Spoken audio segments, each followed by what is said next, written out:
Membership here should have one of Because I don't necessarily want our competitors to know what the restaurants do. And I think the word all needs to come out of all, you know, all property. You can't say all. Let's go, guys, it's getting late. It's 11:27 and we're going to reconvene from our short recess. The discussion item on the floor now is all four documents online, including profit and loss for all four entities. And the reason I have that on there is there's several places in the HOA code that require us to have documentation online. All our dedicatory instruments, any instruments that we use to run the fort with. If they're not recorded, they're no good. And if they're not online, if they're recorded, they should be online. And there's some in here about the payment plan. There's several different pages in this book, 4 or 5 of them, that specifically state things like your payment plan has to be listed online. So those are all the documents that we use to govern the fort. We can't pull one out. If it's not online, we can't pull it out of obscurity and say, oh, well, we had this recorded and nobody knew about it until we found it today. All of our documents that we're using to run the fort need to be online. And I think the profit and loss statement.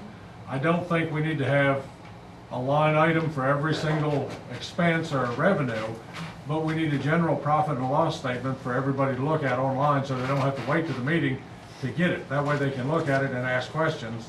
How come this is this way? How come this is this way? Why are we losing money? Why are we making money? What's going on with our finances? Because right now we're in fairly dire straits with our finances. I think you need to take the word all out of that for a while. I think you need dire straits to explain that, really. Go ahead. What? It's open for discussion.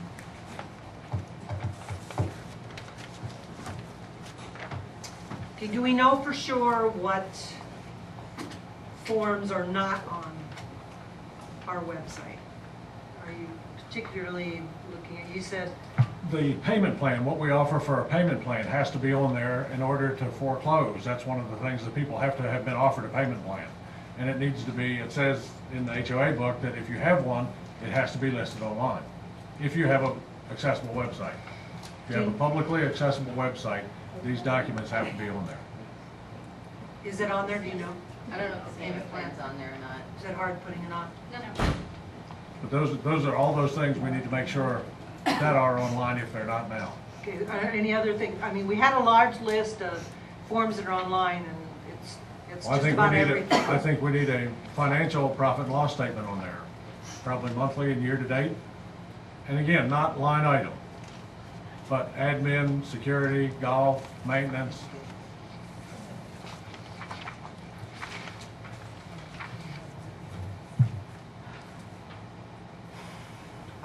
That I think would be hard to understand. That'd be hard to keep up, wouldn't it? Maybe it's not, I don't know. Well, your monthly financials are preliminary, and what you're required by the state and for your own bylaws are a audited financial statement, which we do provide. I think you guys discussed last month this exact same issue, and until you have a website to where members can log in, it shouldn't be available to the public. I think that's a bad move, but you come here, you get a P&L when you're coming to the board meetings of all the entities. I mean, it's y'all's decision. It's just a little bit. I am gonna, ask in the next coming year that we put money into an actual website that's nice and it's member logged in and it's separate from what general public is looking at. Like I said, we don't need the line items, like how much did admin spend on water, how much did golf spend on fuel. But just the regular P&L, I don't think that would, how is that? We could scan in that document that we put on the back of your agenda. I don't think that's necessary for the public to see that online. Well, I think it's necessary for the members to know where their finances are, and that's the They can easiest. go to the meeting and get the paper. They watch the video. They can go to the office and ask for it anytime. They can watch the video. We have many ways of seeing that. We don't have to put it for the public to see Unless, it. unless you develop a members-only website. And not everybody has a computer. Right, that's right. They do not. I agree. I'm speaking as a member, not as a board member, as far as finances. Personally, I don't think that the general public who's not a part or a member of Fort Clark Springs really needs to know what our financial I don't either. situation is, and especially when it comes into things like the restaurant. I don't necessarily want our competitors to know that the restaurant is either losing or, making money. And the golf course, you wouldn't and want them to know how That we're in type the hole. of, that type of thing, but I have no objections whatsoever to a secure site on a website where the members can log in, say with their membership number, to get all this financial information. Because remember, we aren't the only ones who read the website. Before I moved down here, I was on the website constantly reading everything that was on the website to find out about Fort Clark. I just think that our financial information belongs with the members and not with the general non-member population. I'm with you, yeah. What would it take to set up such a website? Money. Members only? It depends on how much the programmer's gonna cost to set it up and design it. I know in the past, I don't know about anything this detailed, because you have so many members so that would log in. We'd have to brainstorm with the programmer. I know just to make a professional website, you're looking at $5,000. Now to get this detailed as membership login, I don't know what that's gonna cost. I can ask and start bidding. Yeah, get some bids. I have only around two things to say about that. One thing is, if I was looking to move here, and I did what she did, and I saw how far we were in the hole, I wouldn't join. I wouldn't come in. No. It's gonna hit our advertising if we put that on.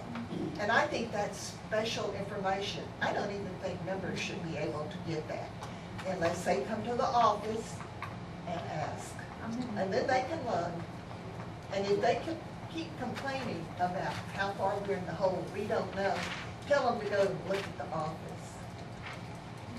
And I really think that that should be a private thing.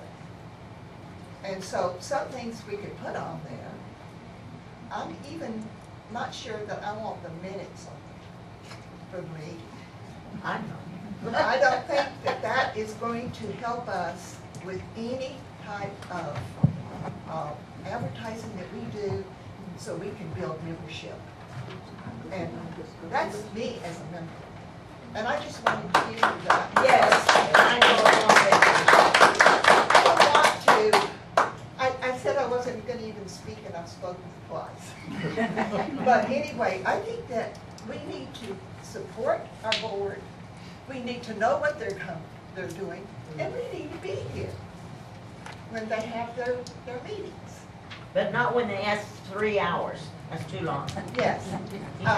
But I really think that it will hit our advertising. No matter how much we spend on it, when we put that kind of information out for the general public, it will not do good. I don't necessarily disagree with the lady, but first of all, I maybe didn't hear things too clear. If you're going to go ahead and do this and have a member-only access, I would say that you could have that on our same website and just have that one section member-only accessible rather than creating another one if you were thinking of creating a whole different website. I don't think that's necessary. And I'm not necessarily for or against this. As far as to the outlook of keeping all this bad information secret, in other words, what we're suggesting here is that any new potential members, we want to deceive them. We don't want them to know the facts or the truth. In most states, I'm not sure about in Texas, and I don't think it should be open to the public, but to say the members shouldn't even be able to get it, I don't agree with that. In most states, and I'm not sure about Texas because unfortunately I'm not a native here, I'm a transplant. But when you sell a piece of real estate that's within a homeowners association, you must provide the buyer copies of all the documents, the bylaws, the declarations, rules and regulations, and a current financial statement. And then that buyer has 30 days to review all that and rescind the contract and back out of the deal and get their earnest money back. They can walk away from it. So trying to bring people in as new residents without letting them know our financial picture, I don't think is fair or will work. But I understand where you're coming But I think if you look at stuff and you come and visit, then it's your due diligence to get that from. information. Then you overlook the bad financial Yeah, situation. and then you probably will back out. But the thing that it is, it's Well, not that we're trying to hide it. It's just that I don't think that I don't think that 8-year-olds should be able to keep that up and figure out what But to it's on. No, I don't think it should be open necessarily to the public, but the members, so if I have someone potentially looking at my property, I can tell them what our financial situation is. Let's, do we have any more discussion at the board? I thought, are we gonna table this until Jody does some checking on what a new site to, or a private site, if you will? Well, I think that we have to put all our dedicatory instruments online, whether we put P and L They're online on, is, they are online, Roby. well, but like I say, our payment plan, all the things that are dedicatory to the fort that we use, and it came up with payment plan and I don't know every other document, but all those need to be online. The only thing I'm aware of that's not online is the payment plan. Even when somebody gets set up on a payment plan, they're given that option and everything's signed. It has to be rated, it says in there, it has to be publicly. Okay, that's So- fine, sure. And if you go into websites very often, you will find that most websites do have a login section to get to specific areas. So it's not that we're doing anything different than almost every site you see out there. Even Land's End, where I order some stuff from, has a login site for members. You have So- a guest site. and a member Yes, site. right. So this isn't anything unusual, and probably that member site, or the member login site, is where we could put like the minutes and those other things that actually pertain only to the membership and really have no public interest. So, you know, that seems like a reasonable solution, but we need to. So we have a motion on the floor for this. Do we What's- want to amend it or vote Well- on it? What's the motion? I don't. The motion isn't stated. It's just like it is. It's just stated, yes. Well, I think we have to amend it to take out the word all Or take out P&L. and P and L for now. It should just be publicly required documents perhaps, or statutorily required documents.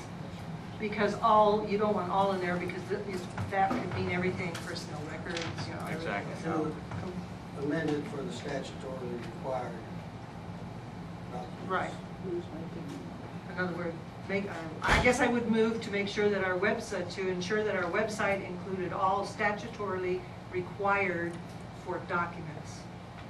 We need to move to amend the existing motion to that. Then I will move to amend the motion to what I just said, to ensure that our website contains the statutorily required Documents. documents. Period. Period. Do we have a second? I'll second it. Any discussion? Do we have a vote? Can we vote? Let's vote, I guess, however you say that. All in favor? All opposed? It carries unanimously. May I ask a question? Yes. Has it been determined that we are in fact a homeowners association? No. Yes. Yes. There's lots of arguments both ways. I don't know. Okay, our attorney did what we asked him to, and he checked our documents against the new law and the definition in Texas of a homeowners association. And his opinion is that, yes, we are a homeowners association, and yes, we are subject to 209. Now, that's our attorney's opinion. And frankly, until the Attorney General of the state of Texas tells us differently, we're going to have to abide by that opinion. Okay, because the election is going to depend on it. Yes. Right. I don't agree that we are a homeowner association, but I also do not agree that we're not. I don't know. And I would like the board, I would like us to come with conclusive proof that we are, whatever entity we are, and stop all the back and forth on So what's the this and lawyer that. So- Can you resolve that now? Hold on. No, the lawyer just said we are a homeowners association. What more do you want? He did not say that exactly. He said that under the rules, I think there's argument to be had with his argument. I don't necessarily agree with it because there's not enough supporting documentation for it. But I think we need to operate under the auspices that we are a homeowners association now until proven different, but I think we need to have somebody say, yes, this is it, the AG said this, you've got this, here's your bylaws that say that. We don't. Our bylaws, our articles of incorporation say we're a recreation community. Then there's a lot of documentation in the law that says anybody formed before 1974. Because a lot of these laws came out in 2000. They even changed, now we're operating under the Business Organization Code, and we were formed under the Not-for-Profit Corporation Law or Act, which was then changed to the Law or Act. It was one, then changed to another, and then just recently it was deleted in its entirety, and the Business Organization Code takes care of it. It's too confusing for me. But I don't know. How can you even be an association without knowing? How can you even go ahead with everything? We- because You we- have this meeting if you're not an association, if you haven't determined what you are. We have a legal opinion that we are an association, and he was given all of the dedicatory documents, and he was also given our articles of incorporation to review before that firm made this decision. So, because we asked him for a legal opinion, we have received a legal opinion, and that's what it is. Now, if somebody disagrees with that legal opinion, they should probably spend their own dollar and find out and or go to the Attorney General's office and have him make an independent decision. So, we are operating under our attorney's opinion that This we keeps asked coming for. up year after year. Eddie said they went back to files because this came up back in 2006, and he pulls the same paperwork. I can go and find documentation from Tully from back in 1990 something. It was the exact same argument, and his ruling is yes, that you are an HOA. I mean, I can pull all the files. I mean, Eddie told you point blank it was an HOA. So, I mean, to our, the board agreed to send this information to our attorney to make a legal opinion, to give us a legal opinion, and he did. And we are operating under that legal opinion. If the Attorney General's office comes back with a separate opinion and says we're wrong, we would have to deal with it at that time, but it has not. If it's that simple. Hold on a second. Garland, you wanted to say something first or not? Well, I moved here in 2003, and ever since I come to a board meeting, I come to a lot of them. And this issue has been decided by the board and voted on numerous times, and in every case, it has come out that we are HOA. And to bring it up again is kind of like, you know, wait a minute, dam it up and re-let the water out, dam it up and re-let the water out. I'm sorry, we're an HOA. It's been said that all the way back through our documentation, and I don't think we need to either get new opinion or spend more money to do the same thing that we just got done again, period. If we are HOA, Hold on a second. Hold on a should have second. been notified. Hold on a second. This isn't You a will. town hall meeting. Hey, it'll be- here, let's go back to Hey, being that's a up. board meeting. Come I on. was just gonna say, I know from experience, because I attend all of the meetings locally, that the law firm that we use does make mistakes. Nobody's infallible. Things happen. They did make a decision that they ruled on one way in the case of the city. They were incorrect, and it caused quite a bit of quite an issue to have to go back and correct that. So nobody's infallible. Perhaps, I don't know if they have somebody in that law firm who specializes in homeowner associations. That would be the person to talk to, somebody who specializes in that area.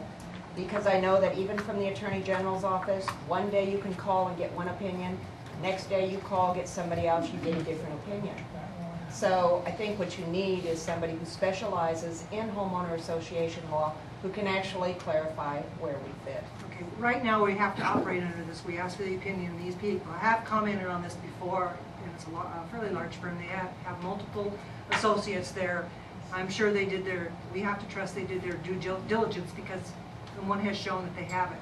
Just because any of us, including myself, anybody out there has a differing opinion, if they're not an attorney and haven't done their research, their opinion really isn't, it's appreciated, but it's not valid legally. So we have what we have, and that's what we have to operate under at this time. So continually bringing it up doesn't serve any purpose. And frankly, I'm not really sure why it keeps coming up and why you don't want to be a homeowners association, because the benefits are huge. So, but that's just me. But let's move on. Well, let him make one. Really, we're not, this isn't on our agenda, and it's not what we're talking about. So let's go on. So Let's go on. Let's go on. We really need to kind of go on. We need to operate under the auspices that we're an HOA now, because that's the most opinions we got. I don't know if it's right or not.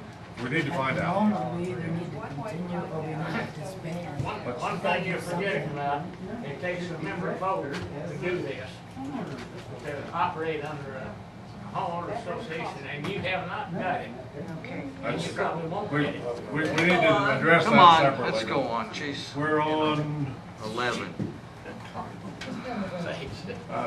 all Ford-owned, member-owned properties available to members. I have a resolution. Debbie, this isn't the bylaw. I mean, there's a resolution here to change the bylaws, but this particular thing is really a rules and regulations. It's not even, I don't know where this comes from, but it's an important thing to allow members to access buildings, but they have to be specific made a motion? buildings. Can't just be any buildings. Nobody, we need to have a motion and a second. Yeah, but you're right, not all buildings. I agree with that, for sure. What do you want to motion on? To discuss and approve or deny. What? Ford-owned properties being available to members. I'll make a motion that specific court-owned properties be available to members at reasonable times with rules and regulations specified ahead of time so that we don't run into problems. Do we have a second? Is this a motion to discuss? Yes. No, that was actually a motion to do, you discuss it, then you voted for it or against it. Well, I second it, then we can discuss it. No. No, motion's been made. I'm sorry, but once the motion is made is when you discuss. Exactly. Right. You seconded it? You don't need a motion So to discuss. we have a motion and a second. Is there any discussion? Yes. You put this one in here, Roby, so perhaps you would, be able to give us a little more detail about what your intention was with this. The argument that's been going on back and forth about the adult center, when it was open, when it's not open, I think now the facilities that we're renting on a regular basis, that are for rent, I think these need to be probably excluded from this because they're available to rent. But entities like the adult center, for example, I think should be open at reasonable times for the members if they request it ahead of time. Not come down to the office at 12 and say at 12:30 we'd like to use the adult center. If the facility is not open, whatever regular hours the board and the fort has determined that it's open on, 9 to 5, 3 days a week. If somebody wants to use it, one of those days that it's not open, I think that if they're a member, they should be allowed to use it. On a rental basis? Now as a member. If the people want to line dance somewheres, if they want to have a birthday party, if they're members, it's not available to the general public. So as Members. a member, you're saying if I want to use the Post Theater, I can go use it? No, that's a venue. No, that's a rentable facility. Yeah, I'm that's talking a- about right now I'm talking about the adult center and the green room. Because you say all Ford-owned property, that's what I'm saying. You have to add Well, that's the why we're words having from- discussion. One at a time, guys. You have to add the words. There are certain areas that you want to keep it centralized so that you're not heating and cooling, whatever, and so forth.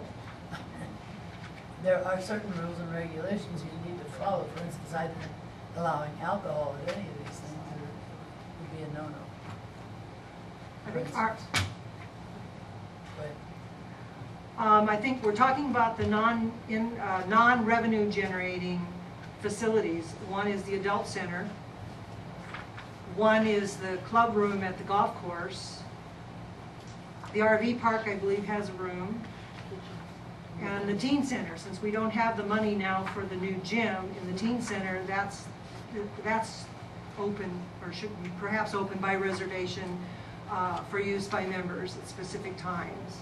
I don't think any of us really have an objection to this as far as that, but it's not a resolution item. It's a day-to-day, it's a scheduling item of our venues, our buildings. And it's something that doesn't need to be handled by a resolution, just needs to be handled when we decide when we want our buildings open. and they are available. And they're, right, available. And I guess we should ask, the adult center has been open on Saturday afternoons now for a month. How did we come out? Jody, can you tell us how we came out with that survey? Well, the one Saturday, obviously, the bridge group played from noon to 5, and so you had about 13, 14 people then. Other than that, we've had maybe 4 people, I think there's 4 people last Saturday that played they came up to the adult center between noon and 5. Weekend before that, before the bridge group, there was 3 people. So it's Jody? Yes, ma'am. We really need to run this again when the Winter Texans are here, because I think there'd be more use, for instance, of the gym in the afternoon on Saturday. we can do seasonal. I mean, the thing Just, is, just another, Yes, you know, ma'am. this was a trial of just keeping it open. And I'm saying we need to do that again in the fall, a trial of keeping it open. and we're open again today. It's open Yeah, today I until understand. 5. It could be covered again next weekend if we so choose. But if the hours are 6 days a week, 8 to 5, the green room is open until 7 to 6, so it's available. So I don't know what needs to go past that. We've had a problem for the last 2 or 3 months with the adult center. That's been a topic of conversation over a lot of things. I don't think we need to keep facilities open and keep people there and keep air conditioner and utilities on if there's only going to be 3 people show up. I think if somebody wants to use the adult center or the green room at some time, they need to be able to request and use it. If it's a group, you know, not just one, like I want to go up there and play, what do you call that card game you play by yourself? Solitaire. Solitaire. We're not going to open the adult center for me to go up there and play solitaire or play pool by myself. Not going to happen. But if there's a member group of some sort, you know, if my sister-in-law wants to, she's a member of the fort and she wants to have a quinceañera up there or something, or a birthday party or something, if you're a member of the fort, I think that they should be able to use those facilities.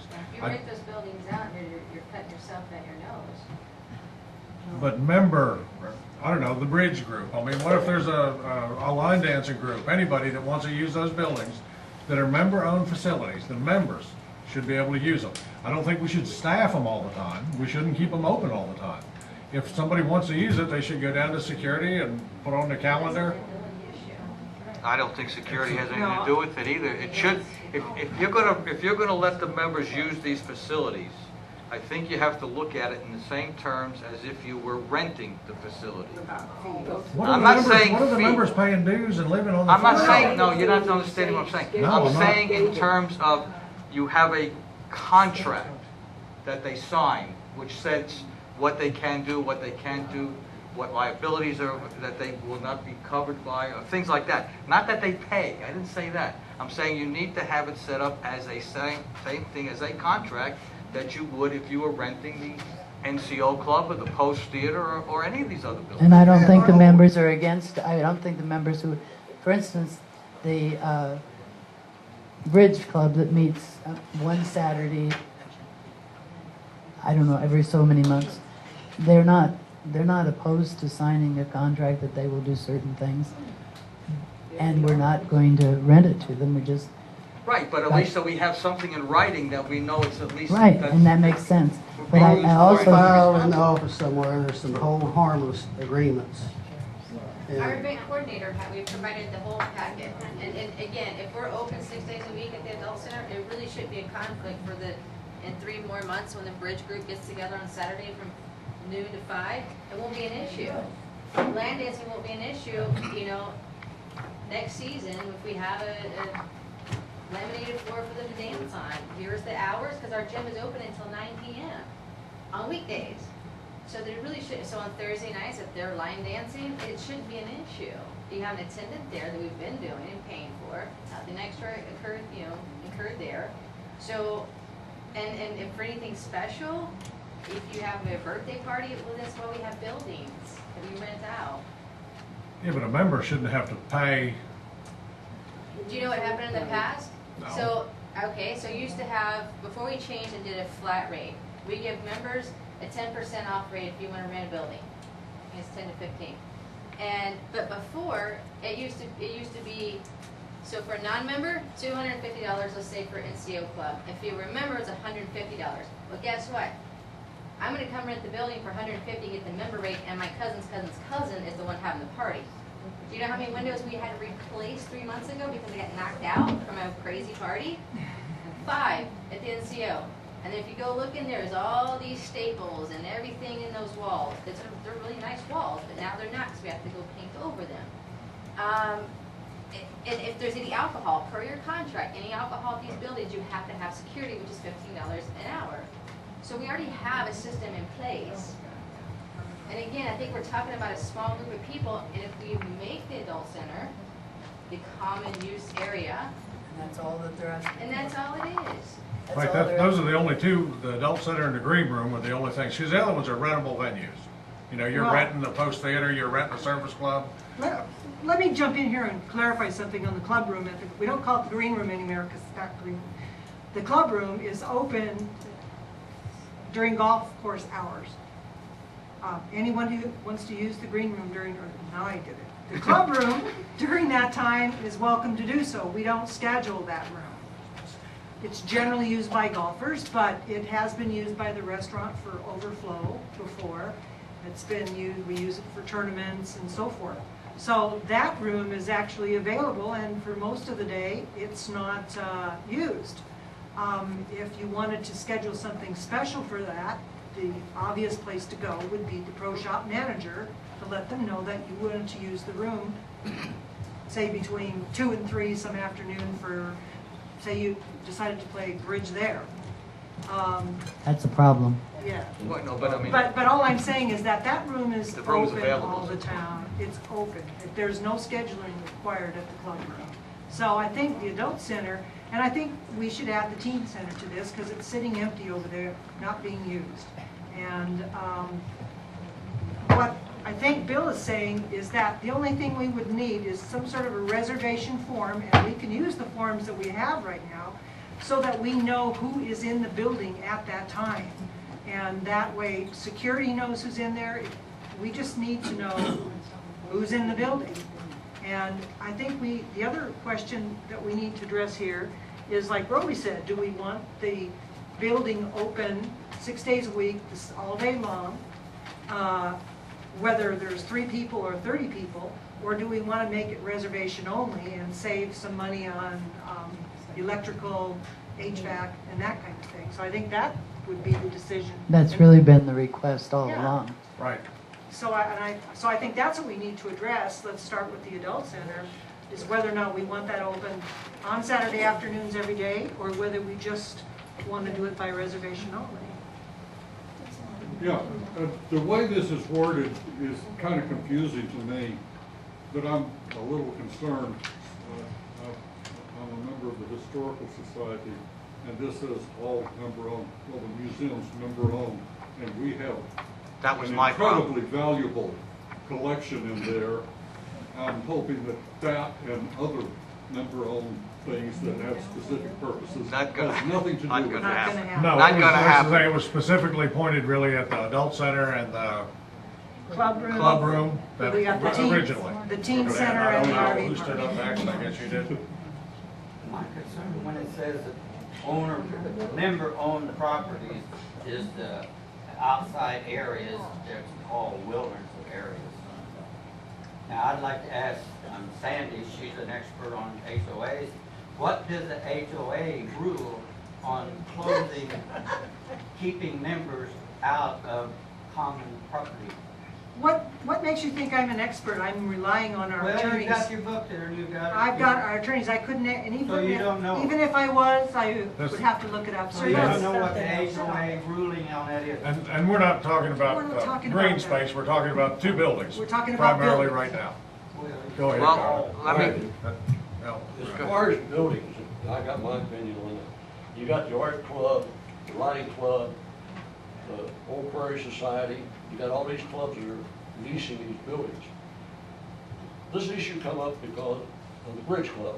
Now, they're not a function of the fort, and if they're a club, in my opinion, they should be paying the lease and signing a contract, just like the art club and any of the other ones if you want to use the building special. I got no problem with them using the building, but I think they should be put on the same basis as the art club and the Old Prairie Society, the Palisade building, the community council. They all pay, they all have contracts, or they all have leases, and they all pay a certain amount of money.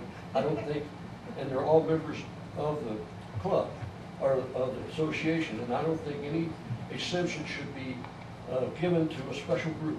Thank you. I don't either, and I think we should not be charging those clubs because they're member-owned clubs.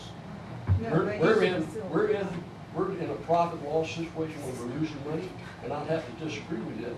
Any little bit of money we get in is gonna help deviate the loss. It would, but we're paying, members are paying for something.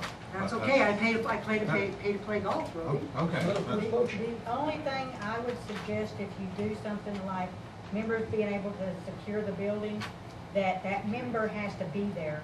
That member doesn't get the building for themselves and never even show up to the function, which was happening with a lot of the rental buildings at one time.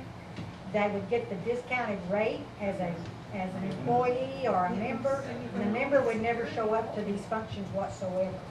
So you need They rules. sign the lease, they should be responsible, period. That's what- Responsible or not, they should be there. Damage or anything else. So that's just something to keep in mind. No, the members need to be there, I agree with that. They can't rent it and let somebody else have it. And this should be scheduled through our event coordinator. Yeah, not security. Excuse me. That's the reason he's here, is to schedule events, and that's all both paid and free and membership events that aren't paid. So we schedule everything through one single person, and that way we don't get double bookings. We had a problem with that in the past. Before we had an event coordinator, we'd have groups showing up to use a room when it was reserved. This way everything goes through a person. Security is not the entity we need. Security would get the information from our event coordinator to open a building at a specific time and close it when they were done. So I guess right now we need to decide whether we want to keep the adult center open all day or just We have, or just part-time. we have to amend the motion or vote on the motion. Okay, here's the you made it. Specific member buildings to be used. Oh my God. That's pretty big. All right, I will amend, let's do this one at a time. I will amend the motion that the adult center, start with that, the adult center be available by reservation during those hours that are not normal hours to members at no cost. Contained in the motion is a reservation agreement filed with the event coordinator. Well, I have a question on that. Okay. If, It's David Box. yeah, but if, again, you want to rent it or open it for a birthday party, you're taking revenue away from another revenue-producing location. Okay, You follow what I'm saying? Yeah, catch-22 in that type of thing would be, you would have, Events, recreational meetings, Yeah, like cards, or cards, what yeah. adult center is intended for. Dancing, I guess. and Like limit to that, not birthday parties bridal showers, Yeah, that's what I mean. recreation, playtime. Well, that can be hosted as far as the dinner. Can you call it clubs? Dance club? Recreational activities. Right, I don't, yeah. yeah, In other words, you can't, you know what I'm saying, is you don't want to open it up just to anything. that's why you say recreational activities, what the building's intended to be used for. Right. Okay. It's intended use. Puzzles, books. Do we have a, Nap time. so that's our motion, is to open it upon reservations? On a reservation basis during those hours that are not normal business hours. Yes. For For recreational activities. only. Those specific. Yeah, because the art club meets there, the book club meets there, I mean Bird- garden club. The birders The meet there birders do, during gun season. club meets there, Yeah, these are just for clubs. Yeah. recreational things. Any further discussion? Who seconded? All, Myrna? I didn't, okay. All in favor? Did you get that all written down? You, motion passed unanimously. The next one is new agenda format and guidelines.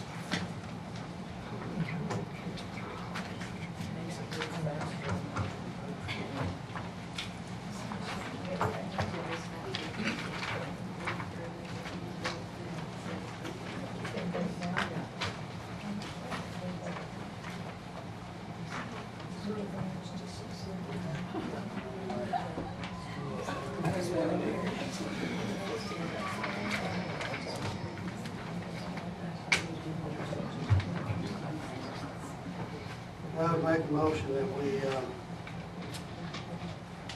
discuss new agenda format guidelines to make it easier for attending. Well, I'm gonna leave that out. But we just discussed the new guidelines. Do we have a second?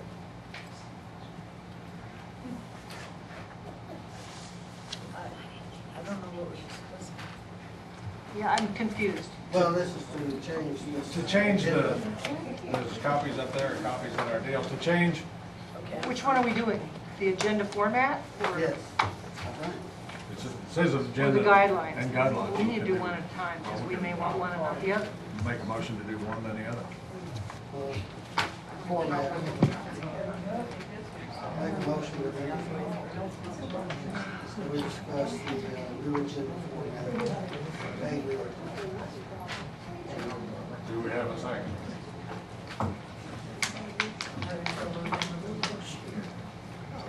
Okay, is the motion discussing the agenda format then? Yeah, to change the format. I don't even know where put the motion, I think it's just something that, it's not law or rule, I think it's something that, the president or any board could request. I can't find Since there's no second, the motion dies it. for lack of. Again, I don't know if I heard the motion. Agenda guidelines.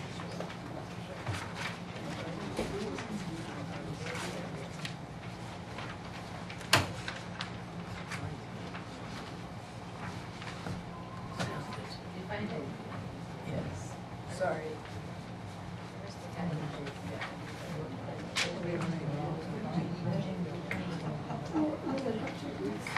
Go ahead and take it. We haven't even followed the old ones, we're gonna do the new one. All of this discussion. It's not gonna work.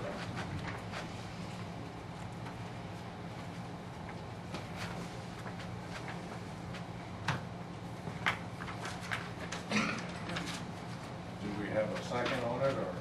One more time, I'd like to hear the motion. Okay, the motion is to change the agenda format. There are parts of it I like and parts of it I don't like. So we're just, motion is to discuss it. Well, that's what I want to hear. I have no idea what the motion is, so I don't have a, if we're just discussing it, I'll second the motion. To adopt a new agenda format. But we're just discussing. All right, I'll second the motion to discuss the new form. Okay, Motion has been made and seconded to discuss the format. There was a lot of comments about having the executive session at the end. It was too long and people had to wait too long and they didn't know when we were coming back. So we moved the executive session to convene by 8:30 in the morning. You did. You moved it. Yeah, and we can discuss about it. That's all. I'm just That trying was to. the whole deal. I wrote this with my pen. I know, no, I'm just So- making sure. You said we, and I just wanted to So you're gonna everybody to change, know you're that gonna have to it's. change the bylaws. Where does it say we? We have, our meeting is the third Saturday of every month at 9 a.m. Right, and we're gonna, So how you gonna convene a meeting at 9 o'clock and then go into executive session at 8:30? It's real easy. You It come is? over here, well, we I can- mean, I'm just asking you the Okay. question, you know. Okay, so if the bylaws state that we have to convene the meeting at 9 o'clock, do you want to have executive session at the front of the meeting or the back of the meeting? That way, people know that we're going to be in executive session for an hour, hour and a half, 2 hours. They don't have to come to the meeting and sit here, they can come an hour and a half later. How do you know how long the executive session is gonna last? We've never had one that hasn't been well over an hour since I've Well, been aboard. could be 2 hours, it could be 20 minutes. Okay, now, the fault in that, or the flaw in that, is that, obviously, like today's executive session, we have several issues that we have to discuss. We have no idea how long that's gonna take. Having it at the beginning of the meeting makes it difficult for members to determine when to actually attend the meeting. Also, it stretches the rest of the agenda out through the day, so those that don't want to stay that long are going to miss the actual meat and the body of the meeting rather than the summary of what happened at the executive session. And I think that we should give preference to the members and allow them to hear the body and the meat, the important part of the meeting first, rather than have to wait around and miss the important part of the meeting just to hear a summary of the executive session. As an executive session is confidential by law and by law, it should be at the end, because all we can give you is a summary of what we talked about. So it makes no sense to put it at the beginning and to make people wait for a summary. And then it drags the meeting out for those who want to leave. This way, the executive session, if they're not interested in what the summary is going to be, they can go ahead, go home. So I would leave it at the end where it is right now. Because otherwise, you're going to end up having to call somebody to see if we're back from executive session, and you're going to lose members attending because they're not going to want to wait around. Also 9 o'clock, that's when you should start your meeting. Yeah, and that's another point, is that the executive session is part of the meeting. So starting at 8:30 places us outside of our Bylaws. governing documents, the meeting starting at 9 o'clock. So to keep it within that time frame, it needs to be at the end. well, without changing documents and, we could start it down. My thought was just for the people here, that if we go to the executive session, they don't have to wait till we come back to find out what happened. But if we had it first, then they'd know from the get-go. Gotta wait one way or the other. Yeah. I'm not sure, but you might check Robert's Rules of Order, but I believe the board can call an executive session at any time. It doesn't even have to be on the day of the meeting.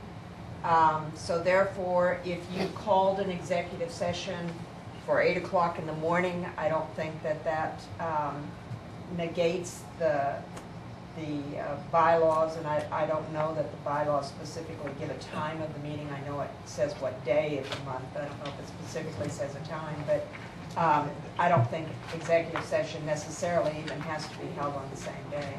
Frankly, I don't want to be here.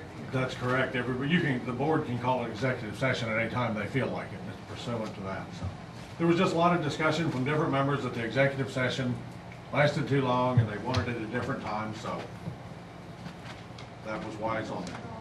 Any more discussion? Because it don't matter to us, we gotta be here anyway. Okay, I had a question, and I wasn't sure what you meant about this. Just to let everybody know, we're looking at Roby's recommended or suggested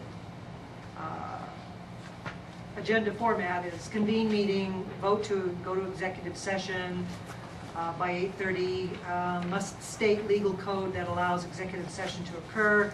Back to regular session, report on executive session, correspondence and letters from members, Director of Operations report, Board of Director comments, member comments, committee reports, action items, information items, and new business, and adjournment.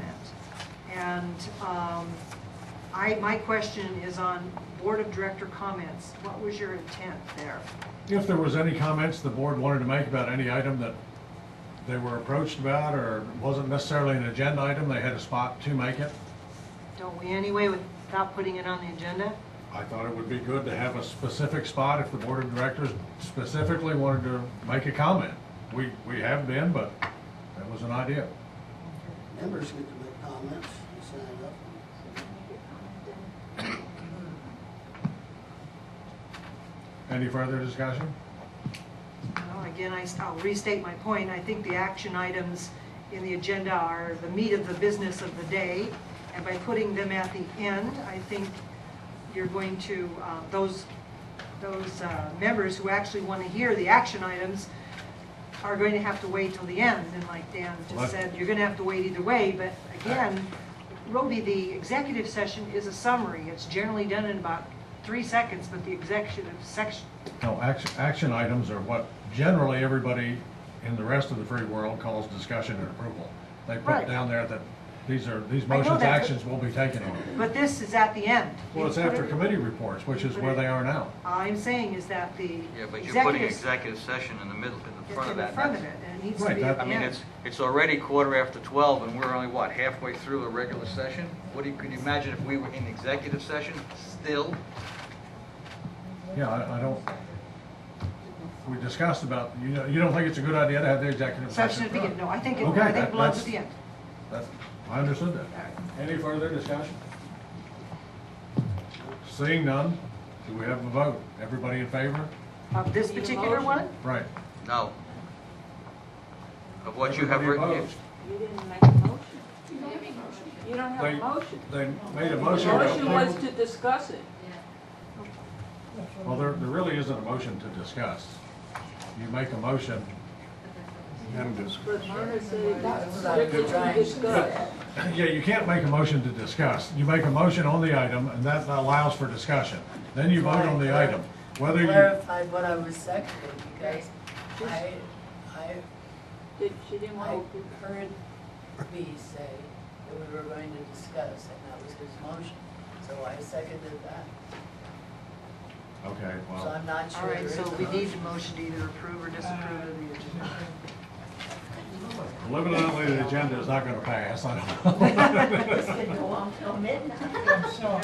I would like to call attention to the standards that you've written up. Well, that's a different, because you I separated. know, I like that. Okay. So the motion died that we had about approval of the format and guidelines for lack of a second. Then we seconded a discussion motion on format. I guess that, I don't know what happened to that, but we're not having any format. You need a motion for. Now we need a motion to discuss the guidelines. You just said there's no need for. Oh, please, ladies and gentlemen, please. I'm Please. skipping lunch. Bye.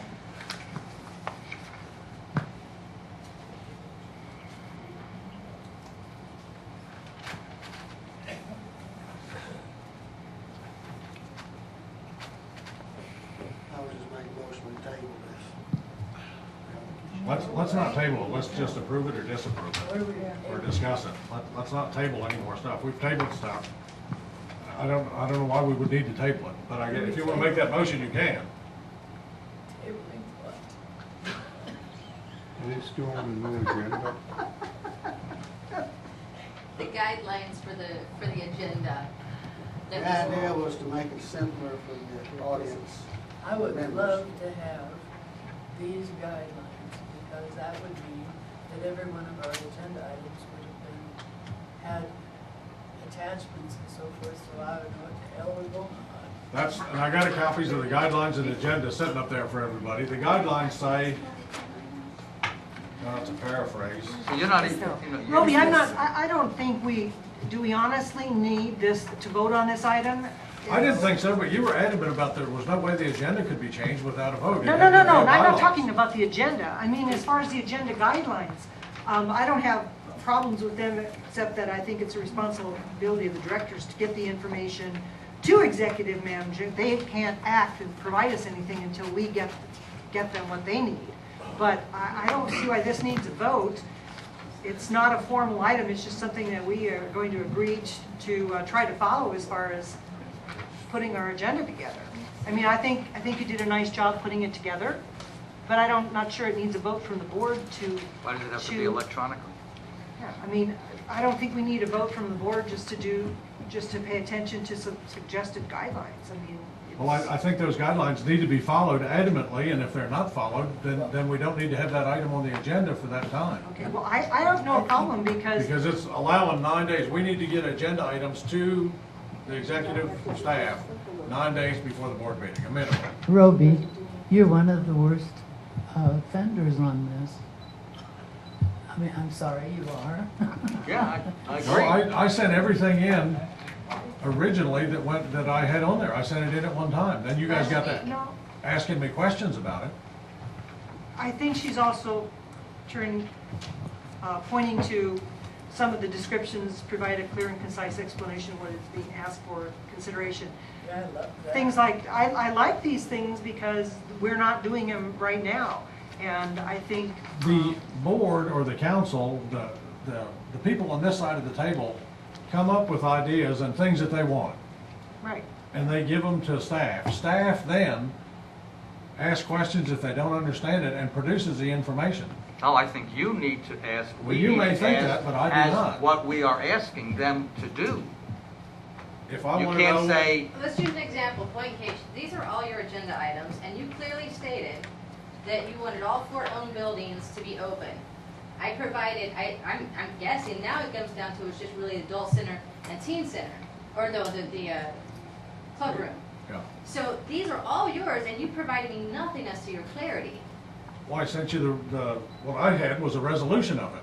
Why didn't there need to be a resolution of it? Because that's what I thought.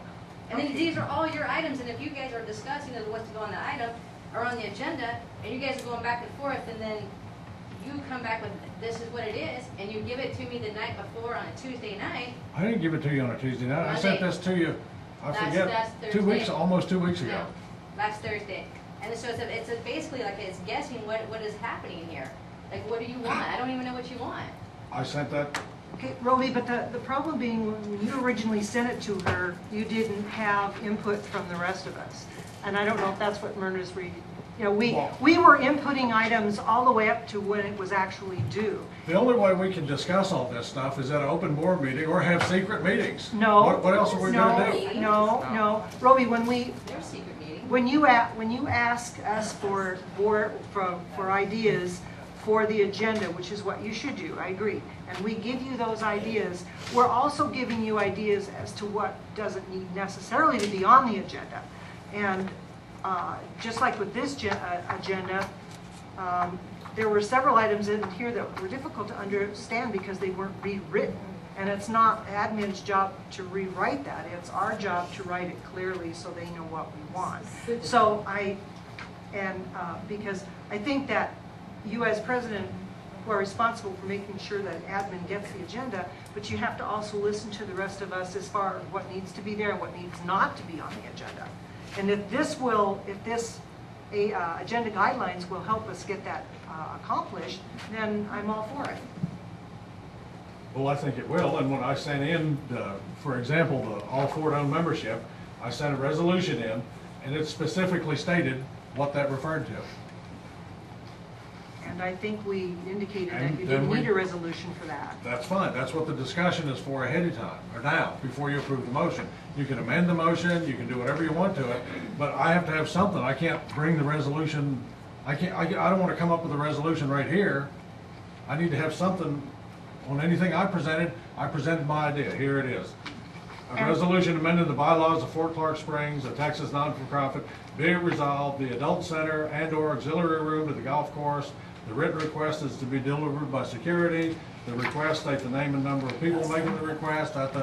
Okay. I supplied the whole thing. This was my idea. It may not be the idea of the board, but we can't discuss it until we have something to discuss with together. Okay, and then when we make the suggestion that we don't need a resolution for this because it's simply a scheduling issue, then at least consider what we're recommending to you, because we're also fellow board members. We just did. We made the motion based on your motion was based on. All right, let's get back to the agenda guidelines. Let's pass the agenda guidelines and go on to the next agenda item, please. Well, the 96 hours prior, having all board packets to you guys, 96 hours is going to be a little bit difficult because of the financial process. You probably won't have everything completely reconciled, and you'll have a little bit of a discrepancy in your financials ran 96 hours prior to. Which is one day prior to Wednesday, right? Yeah. Well, we should. Instead of Monday, I thought in one of your emails you wanted it the previous week. No, we need to, some things like that, and I may have made an error in that. The financial documentation, if you print it out 2 weeks ahead of time, won't be current at the time of the board. But we need to get information to you that we expect you to look up prior. We can't send you something Friday night saying we want this done for Saturday morning. And if we do, we're gonna come and everybody's gonna say, well, where's that information? We don't know anything about it. You know, if we have questions like water bills, how many deer did we kill last year? We need to have that information to you 10 days. Just asking that question, not being on an agenda item, so I tell you. We need to have that stuff to you so you can provide an answer. You know, you'll have to look things up. That's why I had the agenda guidelines. Okay, well, on number 3, it says it's the responsibility of executive management to ensure that potential agenda items meet these deadlines. Well, that's the director's responsibility to make sure the agenda items meet the deadlines. They have to respond to those, so that's kind of a misnomer there. We need to clean that up. We give admin the agenda items. Right.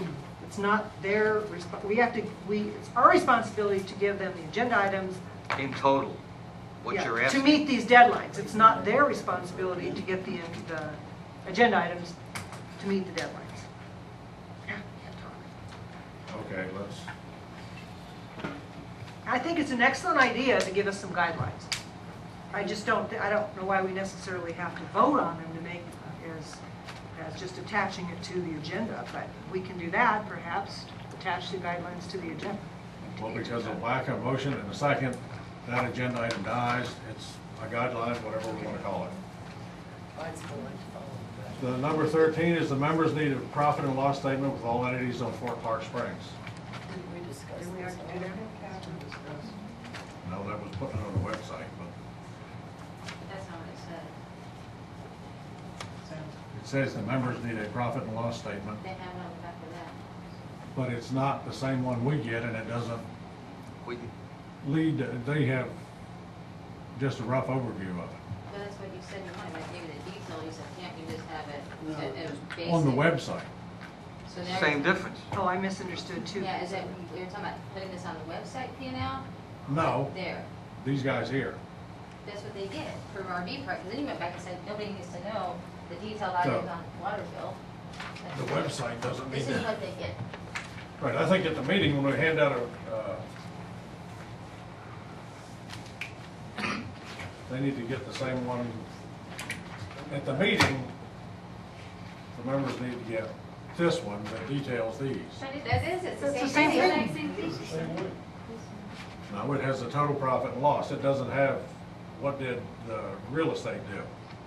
What did, You emailed last week that said simply, you didn't want details, they just need department overview P&L. I have that email. That's what you asked for, It's really. exactly what you asked for. It was my understanding as well. You just wanted the profit and we didn't need all the details. This is what we were just talking about. Of RV park, motel, admin, and golf course, and Los Morris, which is on there. okay.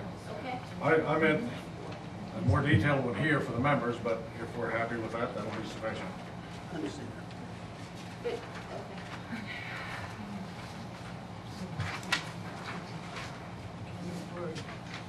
USGS, go next. Please. Yes, USGS flow measurement station approval. Somebody wake her up back there. No, Jody has the information. Yeah, it's in your packet. It's on, there's an email. The one with the nice picture. It says agenda item number 14. What they did is over here, the second page is a picture. This is photoshopped in, is where they're going to put the data station, which is just over here in the front. You know where that slab's at? Where, I guess where there used to be some type of latrine. Yeah. Oh, sure. It's in between the old latrine and also the embankment of the creek. So And it's up high enough for maybe to stop erosion. So anyway, that's photoshopped in, and that's where they're wanting to put it. And they're gonna run a trench, I guess, to the, I think that's what it said. Yeah. Said it'd be a shorter distance for the Yeah. trench. And then they're gonna remove the one that's out there now. Yes, it will be moved. Yeah, it'll be the same. It's the same equipment, we're just changing location. Okay. One place to the other. Correct. Yes, Okay. no cost to Fort Clark. Better not be. And the gentleman did this because they'd sent everything to Jody. So, if you have any questions about necessity as to, again, why it's a good idea, we just need good, accurate scientific data.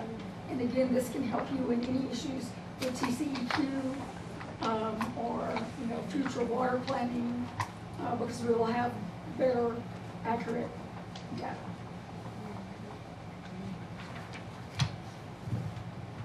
Roby, I move that we accept the placement of the USDS flow measurement station. We have a motion. Do we have a second? I will second that motion. Any discussion? Seeing none, all in favor? All opposed? The motion carries unanimously. Thank you all very much. The next item is discussion approval of the Preservation Repair Committee. Historical. Excuse me, can I ask? We have this resolution. Is this rescinding a previous resolution, or is this? Not the way it's stated, no. Yeah, I don't understand where this comes from.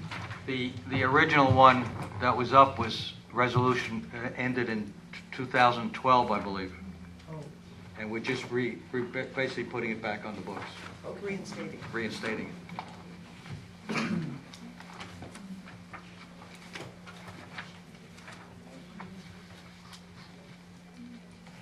Well, I will move that we reinstate the Fort Clark Springs, Inc. Historical Building Restoration and Repair Committee pursuant to their resolution 2014-01. I second it. Motion's been made and seconded. Any discussion? Probably one thing, that resolution, I don't know if that's the right resolution number or not. We need to check on that. We do need to check on that. Right. I agree. That's pursuant to confirming the resolution number. That this is the first one of the year, Yeah. basically. It needs to be numbered correctly, whatever number it is. We also, 2014-01. we also have a June date as opposed to a July, does that matter? It does say June. They say effective with June 2014. Yeah, It's just- effective, Just yeah. change that to July. What does this do with our Fort Clark Springs Historic Fund? Anything? Does it affect it at all? Basically, what Garland says, it lets them go out and start doing stuff. No, that's not what he's asking. Oh. Okay. Excuse me. So the big confusion way back when was with the bank account for preservation was made under our tax ID number, Fort Clark tax ID number. Somewhere along the way, that account was not being reported under Fort Clark Springs.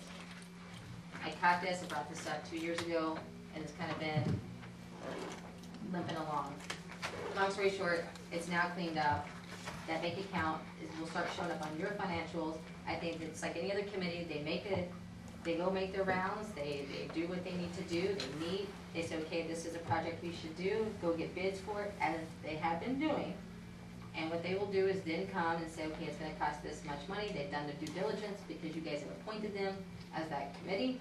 And then what we would do is write the check, Fort Clark Springs would write the check for whatever project needed to be paid for. So at what point in time does the board approve spending that money?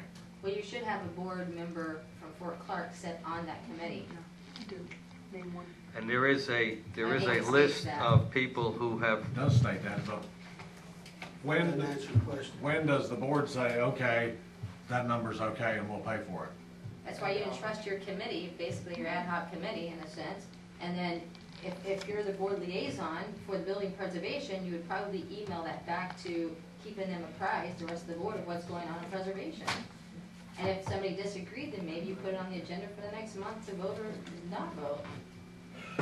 Yeah, I think the board needs to vote to spend the money, not any individual. I think the board needs to vote to approve the project, because then the money is approved for it. They can't withhold the money for it. Like, they need to look at the board, at whatever project they bring before them, whatever project they want to work on. They want to fix the wall, they want to fix a roof, whatever it happens to be, they need to bring that information to the board to get approval on spending that much money. That's the reason the board member's supposed to be on that committee as it was set up. Actually, there was supposed to be two board members on the committee. Well, the monies that have been spent in the past, and I'm not saying the projects weren't deserving. They are. There's a lot of projects on the fourth that are deserving. They weren't done to the, we got short rated on it. The board did, the fort did, the members did. Spent $22,000 on Shafter Hall. You gotta put both hands on the wall and kick one door to get it open right now. I don't know about that. I do, it's the back door, it's the back door, and that was one of the things that was on the list to be fixed. You know, I don't know what happened to it, but that back door, that metal back door, right there by the, where the board sets, the community council board sets, there's a door right in front of them that goes out the back. That door was terrible beforehand, it's never been addressed. We spent $22,000 on that building, I think, in here, didn't we? And it was somewhat shoddy work done on the building. I don't You know, so the board needs to be, to approve, this work needs to be done in a workmanship-like manner, and, you know, they need to know where their money's going and what they're getting for it. Darla? I'd like to make a statement, that will work when the project is finished, but you haven't inspected. Yeah, it is. Rain and Moisture coming in back there. affects school. We just had 12 inches of rain, it probably doesn't look right. I mean, I got the same problem at the house, you know? I saw it done not this month, but last month too. I mean, every time the first community council meeting I went But to, we've had rain. 2 or 3 years ago, that door was like The that. basic reason that whole building was done is because of a lady falling out off of it with a potential lawsuit with the steps. Originally, the steps were not as that building was, and they took the steps and just got rid of the concrete.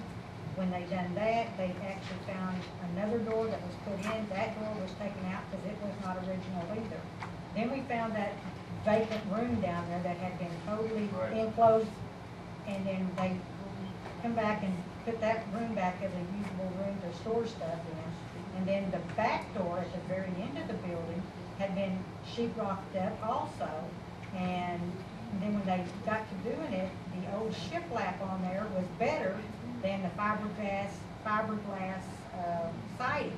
So that's when they took all that fiberglass siding off and went back to the original shiplap and brought the building back more to an actual structure as it was back in its original place. And that's where some of the $22,000 came in. Then the community council actually went in and redone the bathrooms and painted and did inside work with their own money on that building.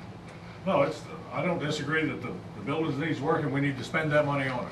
That's what that money's in the Historic Preservation Fund for, is to spend on restoring the buildings. But the board needs to have some control over what the money gets spent on, and how it gets spent, who's spending it. well, If you if got I, a board member sitting on that committee, and he doesn't sign a check, I mean, he's got to sign a check. Where's the control? Well, there was evidently a board member signing the check before, without the rest of the board knowing it. this is today, that was yesterday, you know. It doesn't let's- do us any good to hash over what happened 5 years or 10 years ago. We need to talk about what's going to happen in the future. We're going to have a board representative on that committee, and it is their job to bring that building recommendation back to the board and put it on the agenda. That's that board member's responsibility. That would be fine if that, And that's why they're there. And I think that what we need to do is, today, besides passing this resolution, is to appoint or have a volunteer from the board to be that board liaison for that committee. Now, I think it's unfair to say that you are afraid that the board member won't do their due diligence and responsibility by reporting it back to the board to be put on the agenda. And I think that's kind of an unfair assumption, as long as we have a Well, it never board was member before. on there. Well, then, let's not worry about before, let's worry about now. Whoever's on that board knows they're gonna have to. how about if we learn from experience and make sure that it does get back to the board? That's what I Is just, that gonna be prior to us sending out the bid? We got a project, we get it approved, we don't know how much it's gonna cost, and we send it out for bids. No. So we, I mean, it's kinda like putting the cart before the horse. No, at some point before we write the check, the whole board needs to approve that Well, project. we can go out for bids, and when we get the bids back, I got no problem if we get the bids back. That's for right. the project, Right. that we give it to the board member sitting there, and we bring it in. and put it on the agenda. But, somebody, you go out for a project, it takes you anywhere from a month and a half to get the project organized and get bids in. And then we give it to you, we gotta wait another month to get it approved. It seems like to me that either you or the guy that's sitting on the ad hoc committee could look at it and say, look at the figures, I mean, we do a due diligence when we go out for bids, and we don't take the cheapest one, and we don't take the highest one, we look for the one that gives, and what I'm saying is, you've gotta have faith in your ad hoc committees or your committees, and you've gotta have faith in the board members that sit there. If you wait to have a board approved, which every one of you would have to vote on then you're gonna talk about a 3-month project. We've been sitting basically 3 months with no projects. I don't know, we don't need to operate on it.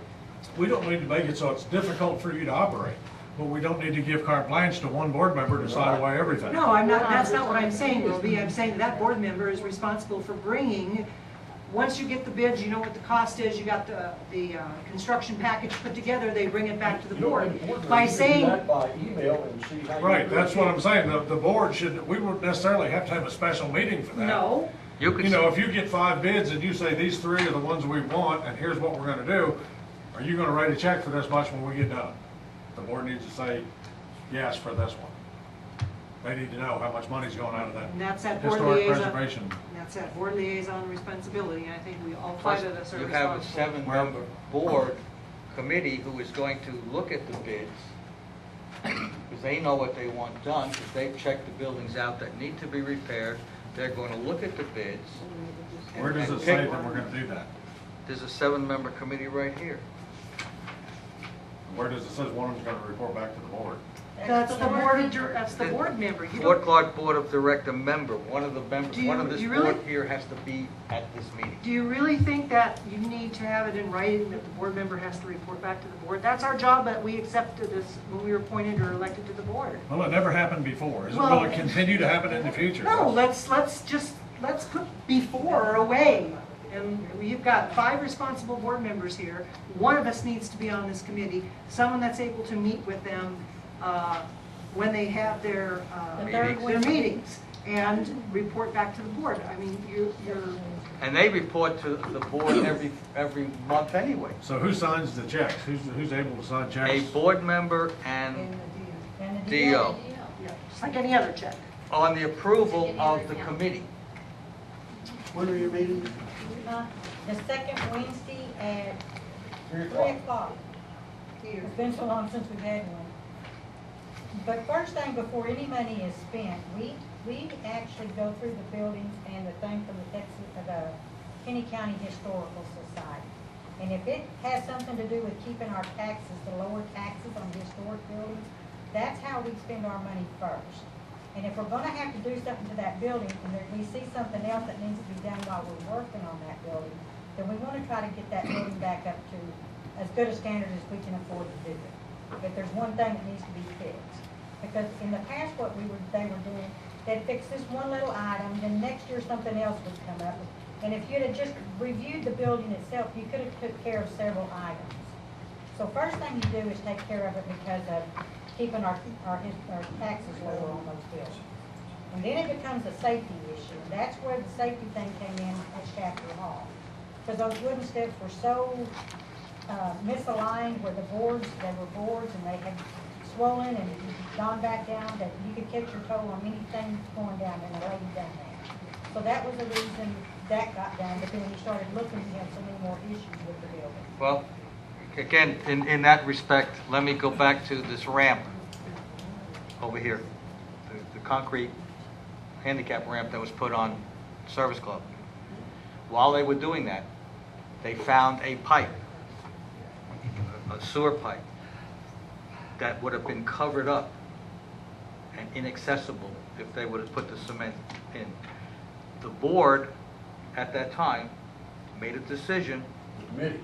Committee, made a decision to correct that and make it accessible while the guy was there doing the project. It didn't hold up the project. They continued on. It got done. There was a little extra money in it, yes. But they made the decision because it had to be done. They didn't have to bring it to the board, wait a month or two, and so on. You have 7 people that you are trusting to do it correctly, and a board member there to oversee, if you will, or be involved at the meeting to either feel free to say yes or no, or Well, there's talk another about example down here at the butcher block, about 7 people that you trust to do the right thing. They put in what they thought was a French drain down here at the butcher block, and it works by accident. That's the only reason. They wrapped the whole rock deal in plastic. How does the water run through the plastic to get into the rock? Was it plastic or a sleeve? It was plastic, I saw it. I didn't see it, I'm sorry. That's what, 3 years ago? I had nothing to do with it. I didn't know, I'm not pointing a finger at anybody, it's just those kind of projects, that was, you know, it works now because the ground's looser around the rock, the water runs over and runs around it. But you wrap rock, and the whole idea of the French drain is the water runs through the rock and goes around there. When you wrap the rock in plastic, it doesn't work out that well. Okay, So- that was then, this is now. If I have no problem with them bringing the project to the board, and then once the board approves the project, they go ahead and get the work done.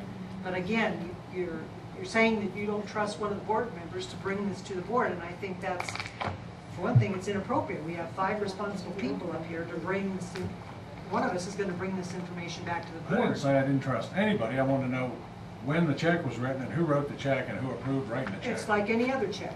2 people have to sign it. The DO and As the long as- treasurer or any other board member would have to sign that if the treasurer's not available.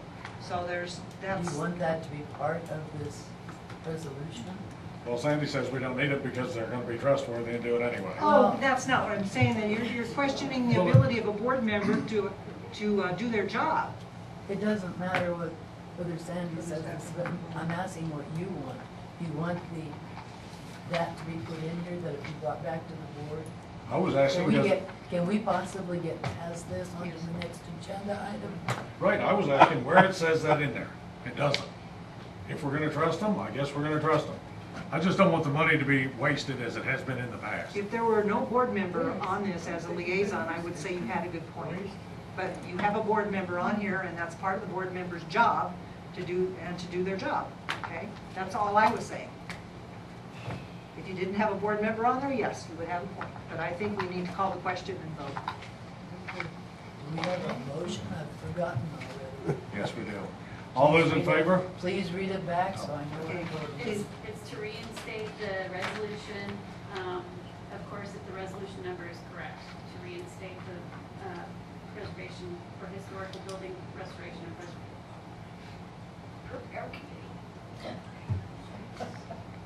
Sorry. I made the motion to reinstate the Fort Clark Springs Association, Inc. Historical Building Restoration and Repair Committee. And it was seconded. Now, is there a time for this resolution to expire? No. We took that out, took the time expiration out of it. Who was we? They did. It said, be it resolved that this resolution shall remain in full force and effect until an amendment or recession order has been passed by a majority vote of the Board of Directors of the FCSA.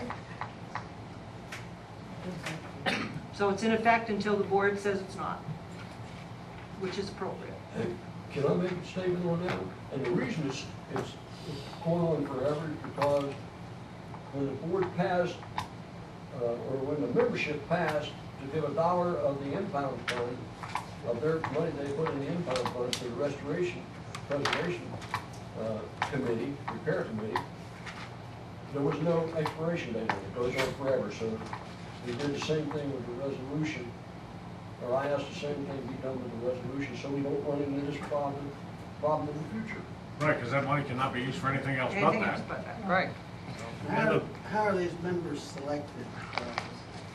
The historical appoints 2 people, community council, I mean, you say appoint, are they elected within that group, or are they Yes. appointed by the president, or what? well, they're voted on, names are Voted given, on. and then they vote on the people. I don't know how historical does theirs. And the reason community council's in it, because they give all the proceeds for 5 years, they gave all the proceeds from Fort Park Days to this fund. And right now, they're giving a 70-30, is it 70-30 split? They're giving a split, and they're keeping some of the funds now to buy stuff to help put on Fort Park Days. But this fund gets the majority of those funds also, from Fort Park Days now. So, And then one person is on there from the Kenny County Historical. Yeah. There were supposed to be 2 board members. There's supposed to be 2 historical members and 2 community council members is how the, that was the original formation, is how it was done. No. That's one board meeting. You only need 2. One board member. But we really need another member because that will leave it as an even number. Well, the board, the Fort Clark board member is a non-voting member. maybe we should go back. So you have 8 board members with 1 non-voting. And we welcome anybody to come in there, and if they've got a project they think needs to be looked at, you're invited, Let's kind of open up the members of the fort. if they would like to, yes. They- We've they had got a lots of people project come in coming to in. watch. No, any member can attend the meeting. Any member can attend any of the meetings. They can attend the golf club meeting, they can attend this meeting, they can attend all of them. They don't have any voting, but they can attend. If you and don't have a listen. life, you're welcome. Yeah.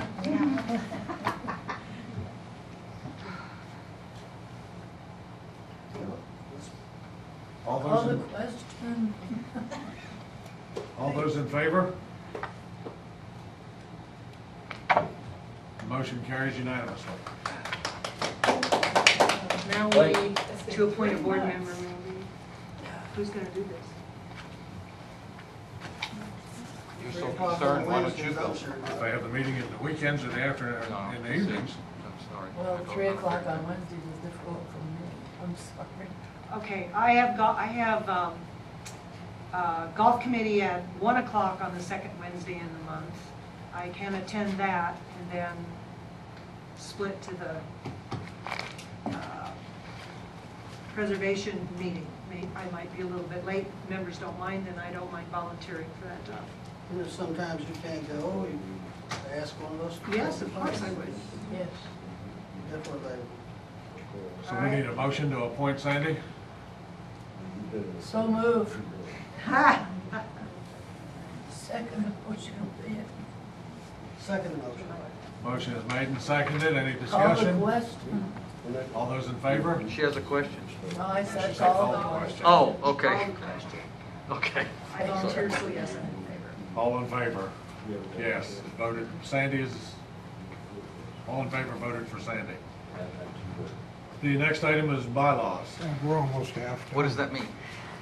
Well, none of the bylaws, very few of them. One more Okay, time. I submitted this one, so unfortunately, the explanation wasn't attached to it. My addition to this was referenced specifically the bylaws for the election cycle because we have it coming up. And my recommendation was that we immediately, in other words, this coming week, send the bylaws to our attorney to update, so that they're in compliance with 209. It doesn't mean that members can't send in the resolution. We'll send the resolution that we were presented from the members to go along with with what we want the attorney to do, but the resolution by the members is lacking in several things that are in Well, 209, so. That's why I wanted to meet with this committee and see if we could get that together before it went to the, because I think we can work it around so this, I would really like member input to the bylaws before they all go wholesale to the. Okay, that would have to be with the caveat that if members make recommendations that are contrary to 209, That's why. the attorney has to remove those and No revise argument, them. no argument. My It's just- idea was that if we send it directly to the attorney now, he has time to put this together. If we wait till the ad hoc committee is formed and you get people together on that committee, it may be another 2-3 I've weeks. got this committee in waiting, I mean, they're just jumping at the bit actually. Okay. Because they've come up with something, but it's not quite as it should be. Yeah, There are a there's- number of problems with it. Yes. But we can work those out, get it in form that can be sent to Jody, so it can be sent to the legal. And I just want to start with that one. Yes, only that one, because the election cycle is coming up here shortly, Right. and we need, there are extreme differences between our bylaws and And I have a book. 209. I have a book and I will meet with this committee and we'll try to get this worked out. Okay.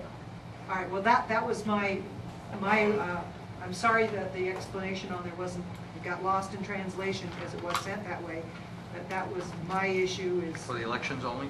to, Right just now? for the election only, because that's what's critical at Okay, this point. gotcha. But my recommendation was to send it immediately to the attorney with what we already have from that committee, because the attorney's going to change anything that's not in compliance anyway.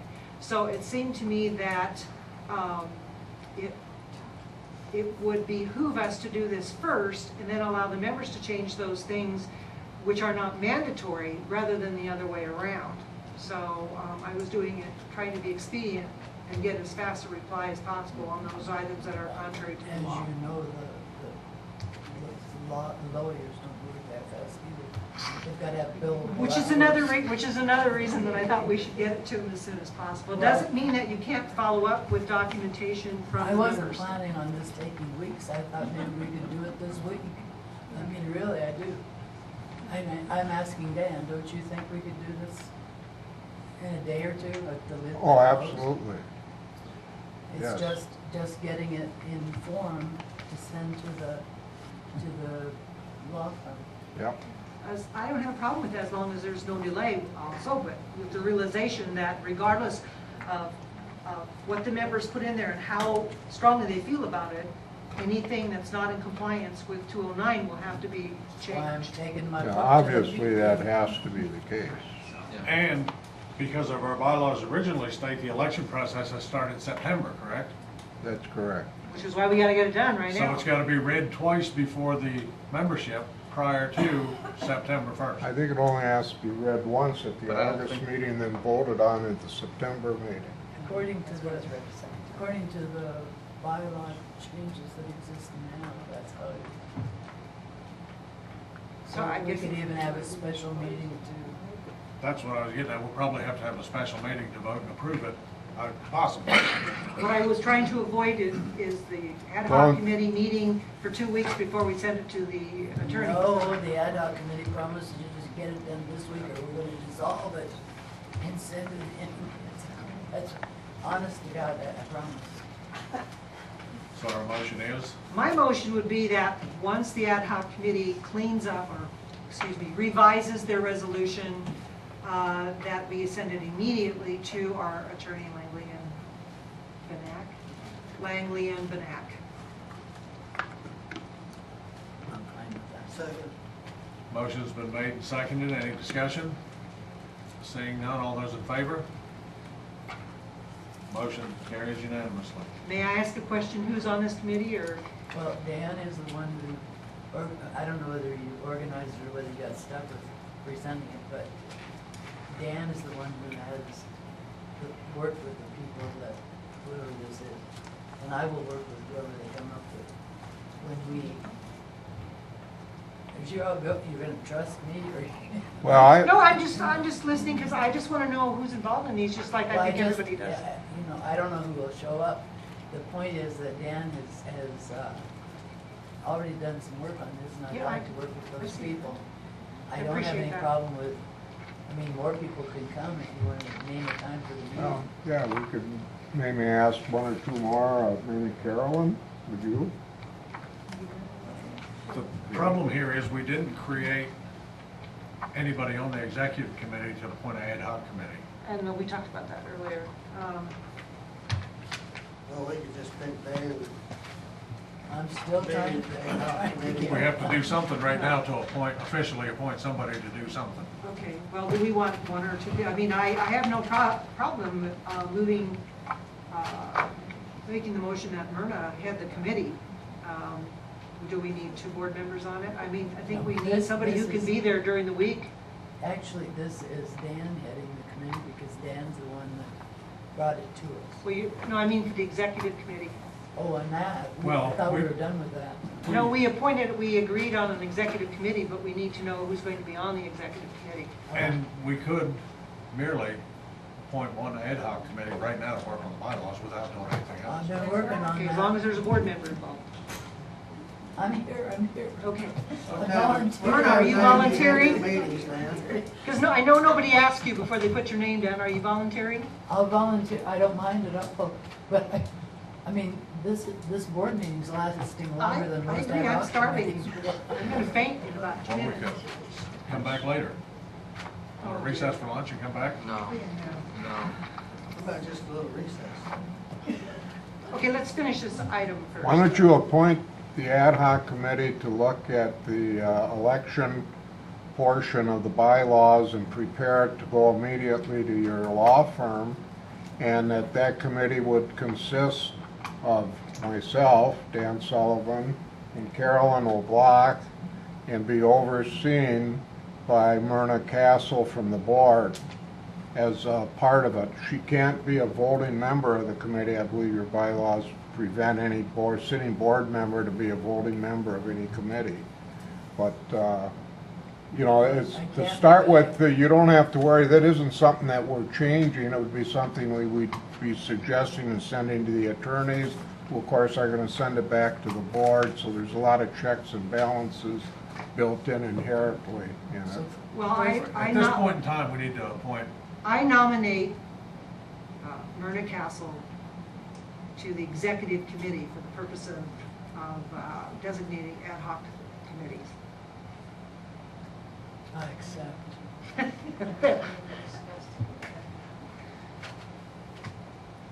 Okay, second. any discussion? No, we have Seeing none, all in favor? Motion passes unanimously. My first committee is. Question, can any board member attend these meetings? Yes, but you have to avoid the quorum business. Can any member? Anybody should be able to I don't attend. see why not. Like I said, if Dan can come up with a time that we can agree on, Anytime. no, Dan, you're chairing this thing, you've gotta do it. And you don't have to do it today, but, if people are interested, it should be out there so they know that they can show up. It's happy hour time, I like to attend. Yeah. Do we want to have a short recess now? No, go on. No, just how about I'm 5 gonna minutes? take a break, I'll do what you want. Okay, the next item for discussion was answered by Jody. It was, I wanted to know if we did have a contract or not. That was answered. The next item is discussion approval of assistant vice president. Actually, I was so excited by my first meeting, I misspoke. I meant for that to be an associate vice president because assistant has no meaning. And my point in doing this was Bill is the one who is attending all the meetings that typically the president would attend, and the vice president can't attend them because he also is a full-time. So Bill really is doing a job here. He really, I think he realizes that he cannot represent the board's opinion. He can only be there to represent that group's opinion back to us. Am I right, Bill? Yeah, basically, that's true. So that was my point in coming up with an associate vice president as opposed to assistant vice president. And I don't think this has to be registered at the courthouse, because this is just to get us to the end of this year. It's really specifically because both the president and vice president are not available when those things are meeting. No, in fact, it doesn't. Under Article 5 officers, it says the association may also have, at the discretion of the board, the chairman of the board, one or more additional vice presidents, one or more assistant secretaries, one or more assistant treasurers, and any such other officers as may be appointed in accordance with the provisions of Section 3 of this article. One person may hold 2 or more offices except those of president and secretary. There's no requirement here that we do a resolution, file it with anybody. It's at the discretion of the board. And especially because this is just for a limited time. The next president might be available already. Well, you could still keep the positions from now on too, really. Well, at this point, I'd say get us through the end of the, actually get us through the end of the meeting, but get us through the end of the meeting. Gotcha. Okay. Do you want to make a motion? We better wait till the meeting comes back. Well, we've got a quorum. We've got a quorum. Go ahead. I move that we, what is the word? Appoint. Appoint Bill Herman as an associate vice president because he is doing for the board what ordinarily would be done by the president and vice president. I will second that motion. Any discussion on appointing Bill Herman as the associate vice president? Did you think I should put a time limit here? No, because it's up to the discretion of each board. Of each board, that's right. Okay. Any further discussion? You want to? Seeing none, all in favor? None opposed, everybody, it's unanimous approval. The next item is discussion and approval of the historical marker, Seminole Scout Homestead Site Marker. Okay, I will move that we approve the site marker. The Fort Clark Historical Society requests permission to install the enclosed described site marker on Fort Clark Springs Association property to be located on Fort Clark Road, approximately 50 yards south of the turnoff to the golf course clubhouse. It will be located between the Gold Cart Path and paved road in line with the line of mesquite trees. This recognizes the Seminole Negro Indian Scout Sergeant Isaac Perryman, as it is the approximate location of the 1800s homestead of Isaac Perryman. Do we have a second? Second. Any further discussion? Any Can I hear the discussion? motion again? You are going to let me read that again. Okay. I move that pursuant to the request by Okay. the Historical Society. That's what I didn't get, that part. Yes. Go ahead. Do you want me to read it? Okay. No, and now I understand Okay. the rest. As in your board packet. Any further discussion? Isn't there one there? No. No. Seeing none, all in favor? Board votes unanimously to approve it. A discussion item, explain the Los Morris Corporation liquor license and how it got changed or did it. And I put that on there because I don't understand, and never did, exactly what the Los Morris Corporation did. I've been told it was just to hold the liquor license, correct? But in our previous balance sheets here about the Los Morris deal, it carried $168,000 debt. How did that, where did that come from? How does it not show? And then on the current audit, it shows it's $187,000 now. It was transferred in and out. How does that Los Morris, how did it get from being a Dickman Hall of the liquor license to now it's the restaurant and the liquor license or not, or what? I don't. I mean, I wasn't here when all this happened, so I'm just going by piecing stuff together. Best I understood it from history, that it got closed down in 2003. The liquor license got put into suspension in 2003 when Dickman Hall closed down. The bad debt was from, apparently my understanding, was from unpaid tabs. Wow. That's the understanding that I got from back when. So, since 2003, your liquor license has been in suspension. Okay, but that was still, But it doesn't mean, that didn't stop the corporation, because the corporation's always been going, because we've always been buying beer for the pro shop, which is, the beer is under Los Morris Corporation. right, because it has the beer and liquor license, right, or whatever it is? Well, liquor license is in suspension. And the But reason, it's still under Los Morris. Correct. That's the entity that holds it. correct, And the beer, we got a beer license, I guess, correct, you and have, it's in Los Morris correct. as well. That's the Okay. only two things that are running through Los Morris Corporation, That in the restaurant also. right, Okay. in the restaurant, And the restaurant. now, yes.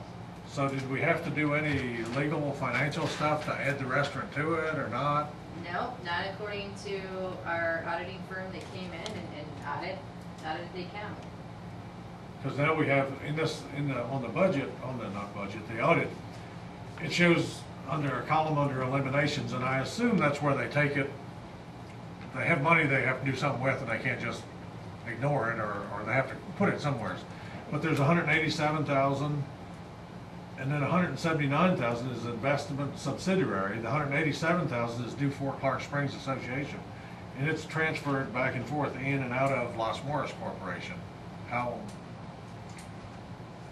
Well, what we can do is when the auditing firm comes back down, these are great questions for you to ask him. And Okay. and he can put, I wasn't here when all this stuff happened. Now when we shuffle money in and out, because Los Morris Corporation doesn't have enough, didn't generate enough money to pay for its beer. So what we do is take, now what I've been doing, what we've been doing was done in the past, was we take money from general fund, put into Los Morris Corporation, because all of the entity, Los Morris Corporation, falls underneath Fort Clark Springs, was my understanding, is what I've been Yeah. told by both auditing firms. Okay. So we'll have to take money and seed into Los Morris Corporation, because you didn't have money really in Los Morris Corporation. We should have done that once, right? Or do we do it regularly? No, now it's got Los Morris Corporation account, I think had $20,000 in it for your bank statement. So no. So we put money in at one time to buy beer. Well, beer has to be paid by cash. So we keep petty cash on hand to pay the beer guys every week when they come. And That's Los Morris petty cash. Correct. Right. So we put 20 Gs into Los Morris once, or some amount. Well, we seeded it with, I think, 6,000, and it's generated its own income. Okay, From its we beer put sales. some in there for beer sales originally, and then we use that to pay for the beer Correct. and all these other, Food, now food's coming through there. The liquor license itself is not changed, it's still under Los Morris. Well, It's in still- suspension. It's in suspension. To reactivate it.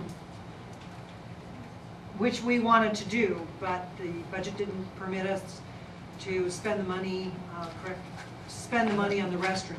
The TABC has required that we have separate restrooms for the golf course and the restaurant. And we have plans to do that. Plans are there.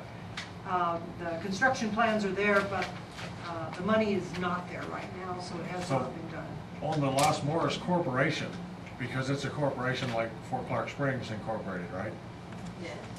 Does it, are the same board of directors on it that are, Yes. we're, Yes. okay. I still don't exactly understand everything I know about that. Okay, thank you. The next item is explain the property tax issue and the timely filing of that 50-122 application for historic property tax exemption, personal property rendition, and owners at the airport hangars. Did we do that in time or not? What was Bill Hunt talking about? Again, I answered all these things when you wrote this out last week, so I guess this is how we're gonna do this. Well, I didn't. No, we'll do it this way. So whenever we get this from the Kitty County tax appraiser, it's this whole long list of things we own. And for every year, every documentation said same as the year before, right? So things hadn't been cleaned up. That's the easy answer, same as year before. Okay. And when we got this documentation from the Kenny County Appraiser Office, I told Monique, we're gonna do this right. And we're gonna make a list of everything that is current and no longer a part of our inventory. Okay? So, we also get a report from Kenny County Historical District grading our historic buildings. So this was due mid-May. We did clean up everything and do our due diligence and get all that. However, it got missed because of all the chaos with annual meeting May 17th. And we missed it by 2 days. The tax exemption on your buildings, which was $1,500 is what that got you. We know now to get that in before because we went down and there was no leadway. We went 2 days after we were late and there was no leadway on it. Now, shame on us because we were in the middle of chaos. We missed it. $1,500 in tax exemption. There you have it. Okay, so the other stuff about the airplane hangars and, I gave you that information. They paid the property taxes on their hangars. so we're not gonna pay property Right. tax on the hangars, the owners of the hangars are. They're responsible for that fee. And that property rendition is you fixed it, and now this year you submitted what we actually do own. Yes. Okay.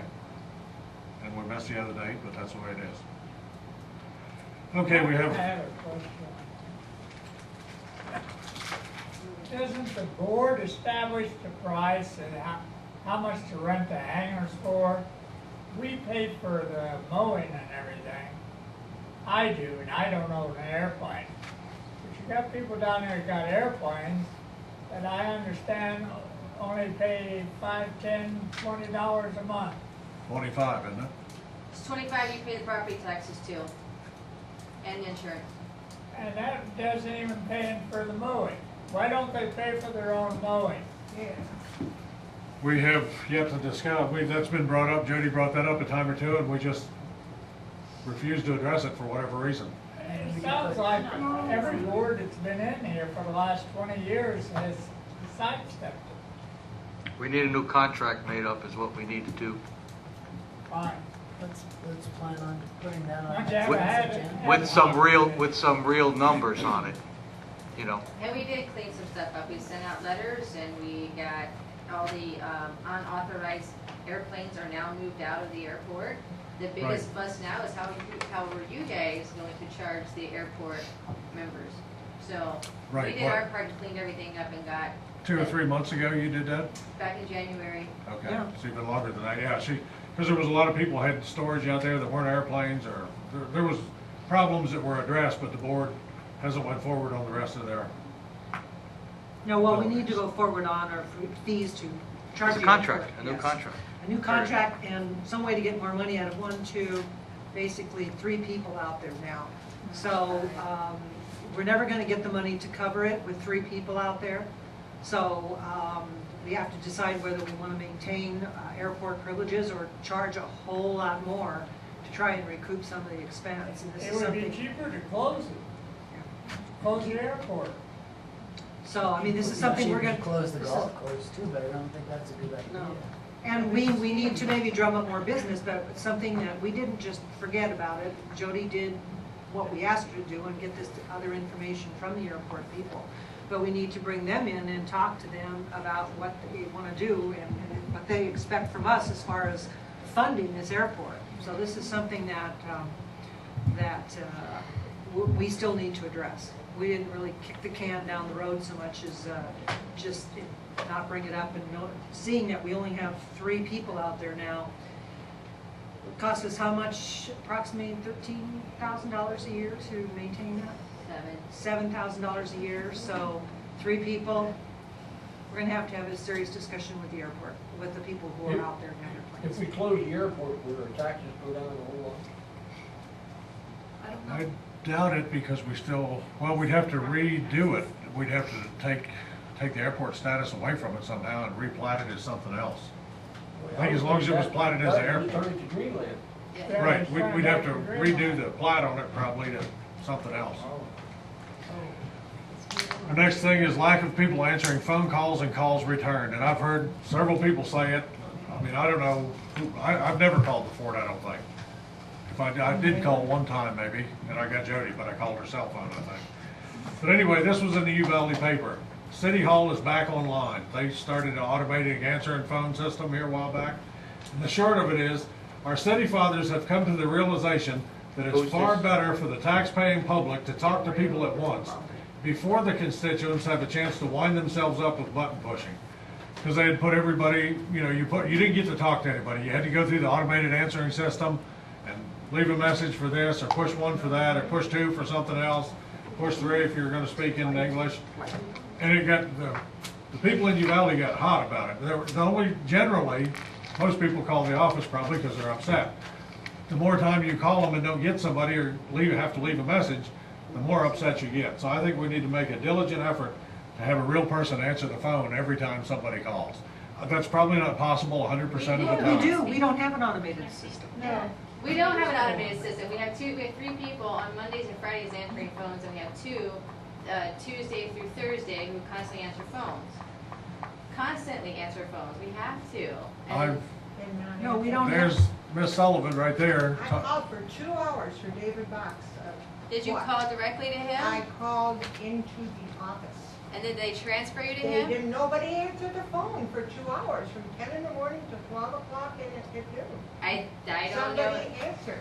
I apologize for your inconvenience. But I'm not the only one. This is brought up at the community council. It's over and over and over. But I know we answer the phone. Well, I'm not start about HR arguing the phones.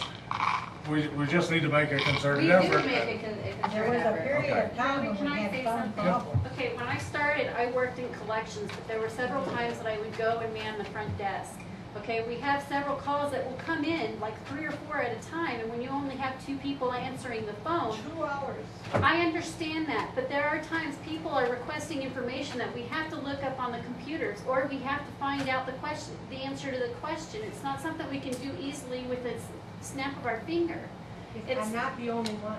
I understand that, but you have to understand there are only 2 people there. It's a constant complaint, that's all. Okay. Well, I called. I've experienced it. We try and You get got through 2 as phone much lines, as we can. right? And when you only have 2 people answering the phones, you And can you're only both on do the so phone. much without telling people, can you hold on? And put them on hold, and then go to the next person, can you hold on? And put them on hold. You can only do so much. Well, we also had some problems with equipment failure during rainstorms and so forth. I call the fort all the time for various number of things, and only once that I can remember did I received no answer, and it was during lunch, during the lunch hour, and I simply just called back. Now, I think it's a training issue and something that Jody can address again with her staff, but I think that we also have to be patient. We have 2 people trying to answer phones, and again, if you have 6 people trying to call in and you've got 2 lines, you're not going to get it. Did you leave a message? Nobody answered. Who could I? No answer, rings and rings. I've had the same thing. System was messed up when I Because called. everything goes to a voicemail. Goes to voice. Our son has called to make hotel reservations, I don't know, 5, 6, 7 months ago. He didn't get through. He tried several different days calling. It's constant. I No can answer. assure you that every time I go into the phone's ringing and my ladies Well, are I answering can the phone. assure you, then I can give you the exact date, from 10 to 12, nobody answered the phone. Well, we'll take your concerns into consideration, Mrs. Sullivan. We'll get on it. I have called and it rang, and then eventually, I'm not saying how long of a time frame, I got the voicemail. I didn't get any. Well, I'm just saying, and it said, And you know, I'm just saying, all nobody answered. the phones were busy, leave a message. Is that the day we went to Mexico? We had some toddies that day. Well, we need to try to solve that however we We do. can. If you can only, if 2 hours out of the day is one person there for lunch, I don't know. My concern with it is you call and the person that answers the phone, they don't identify themselves. Yes. There's Fort Park Springs, they answer the phone, they'll say, this is Chato, this is Mary, or Juanita, or whoever's answering the phone. I mean, this is where your first sales Yeah, membership days. absolutely. You have to be a cheerful voice. We can take this apart all day long. Is that gonna generate money? You know, Well, I just wanted to read that. Doesn't take money to take a guys, that's an easy fix to have someone answer the phone, Fort Clark. Good afternoon, Fort Clark, this is Sandy, or this is Chuck, or whatever. So that's just something that we can ask our employees to do. And if you are having a phone problem, then I think it's a good idea to write down when that happened, the time of the day and the date, and possibly call back a little later to report it. Maybe there is a phone problem that we weren't aware of. Maybe we lost some equipment function. And so by letting us know when these things happen, you help us to track down, to research the problem. And it may just be that it was when one person was on duty and there were 6 calls coming in. But go ahead, let us know what day and what time of the day you're having a problem with, and give it to Jody, drop it off at administration, and then we can track it down to see if maybe we had a phone problem there that we weren't aware of. So it's an easy solution. Make sure you have the right number. And make sure I did that myself. I don't know who I was calling, but. If you've got a recording system, it should go to a phone, correct? If you're calling the right So if number, if you're not getting the recording, it could possibly be it's got a phone problem. Because our phone system ain't the best. Well, sometimes you. Okay, moving on to the cost of water at the golf course, mentioned at the last meeting, that, you know, you were saying we were buying a lot of water, and that, we got. You already covered that earlier. Already discussed about it. The only change I would recommend is that the mowing and so forth at the par 3 is charged to recreation, correct? Water should also be charged there. There's really no logical reason, other than we just haven't made the decision to do so, to charge the water on the par 3 back to the 18-hole golf course, but it's something we shouldn't change until the new fiscal year. And that will give us a better idea of what we're actually spending on the 18-hole golf course. And par 3 should be charged back to admin recreation. And I've already talked to Jody about doing that as the golf committee representative. I totally agree. Thank you. Okay, the impound fund, historic fund, the balance, that's been explained, because that came on our financial sheet this time. Yes. Why we drained the Red Bridge Pond has been explained. The advertising monies and results on the truck and trailer has been explained. The action, what have we done about Chris Hale's There's concerns not about? much we can do. We did get a report yesterday on the Rundo. It's pretty hard to eradicate. It's almost impossible. It's almost impossible. You can't get a herbicide to spray on it, but then that has its consequences to other environmental things. If you mow it, you spread it.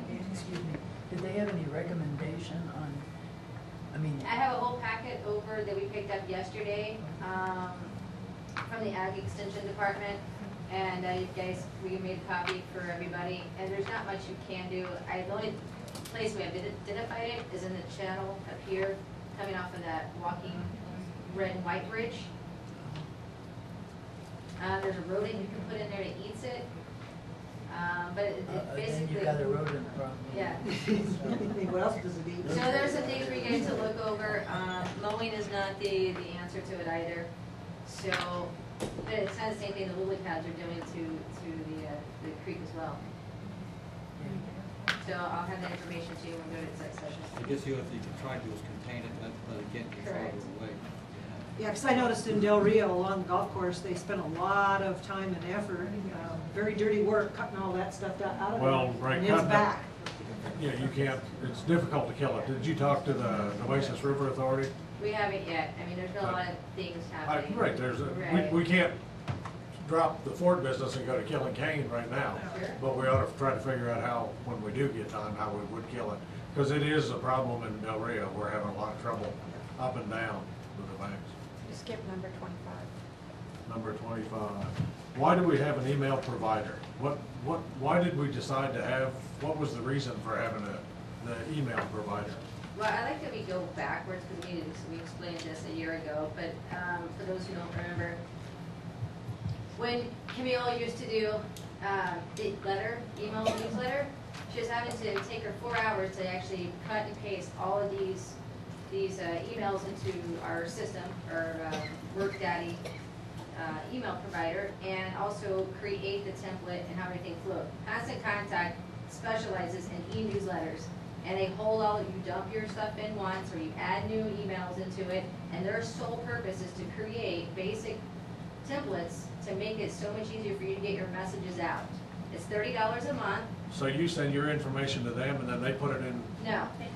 It's a template. We pick the template. David picks a template. It literally, once he has information from all the different committees and the communities reports and whatnot, he dumps all that information into something that looks nice and presentable, as opposed to something from here that we don't have capabilities because we don't have the software to do certain things. And he said send, and all those people in that database, that goes to them. So it's not really an email provider? No. It's a... It's a company that specializes in e-newsletters, period. And it's $30 a month, and that's less than the man hours would take if we did it ourselves. And it has a professional look to it. The upcoming election laws, we talked about that and what the changes need to be made. We're working on that. We need to discuss and explain how healthcare law affects Fort Clark. And we have that in there. What is that? That's gonna cost us, what, $100,000 a year, $150,000 now? What, the healthcare insurance or the penalties? Either or. They're two different things. How are we gonna? Did you read this one? Yeah. Okay. So you read the Well, I didn't read everything, and I can't quote you chapter and verse about it. Right. But how do they determine, how many, it says 50 equivalent full-time employees. How many equivalent, what base is the equivalent? Can I answer that one, Marie? Yes, I can. There is a calculator that they give you to determine if you have the full-time equivalent employees. So you take the number of full-time employees that you have, and by law, it's anybody who works 30 hours or more. It's not according to our policy, which is 32 hours. We have to go by whoever's working 30 hours or more on average a week.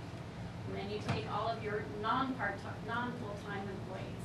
You have to put in all their hours per week that they do, and then divide that by 30, and it gives us how many, you add that number to our full-time employees, and that gives us 50. So we are at 50 full-time equivalent employees. So we either have to offer full health insurance or pay the penalty. Which Well, is, the health insurance that we have to offer, we can't pay less than 60% of the premium, and that portion that the employee pays cannot be more than 9.5% of their annual income. right. So where are we gonna come up with the money to pay the fine or the insurance? How much is the insurance gonna cost us? It depends how many people sign up, and we budgeted for insurance to spend up to $70,000 last year, and we haven't spent anything.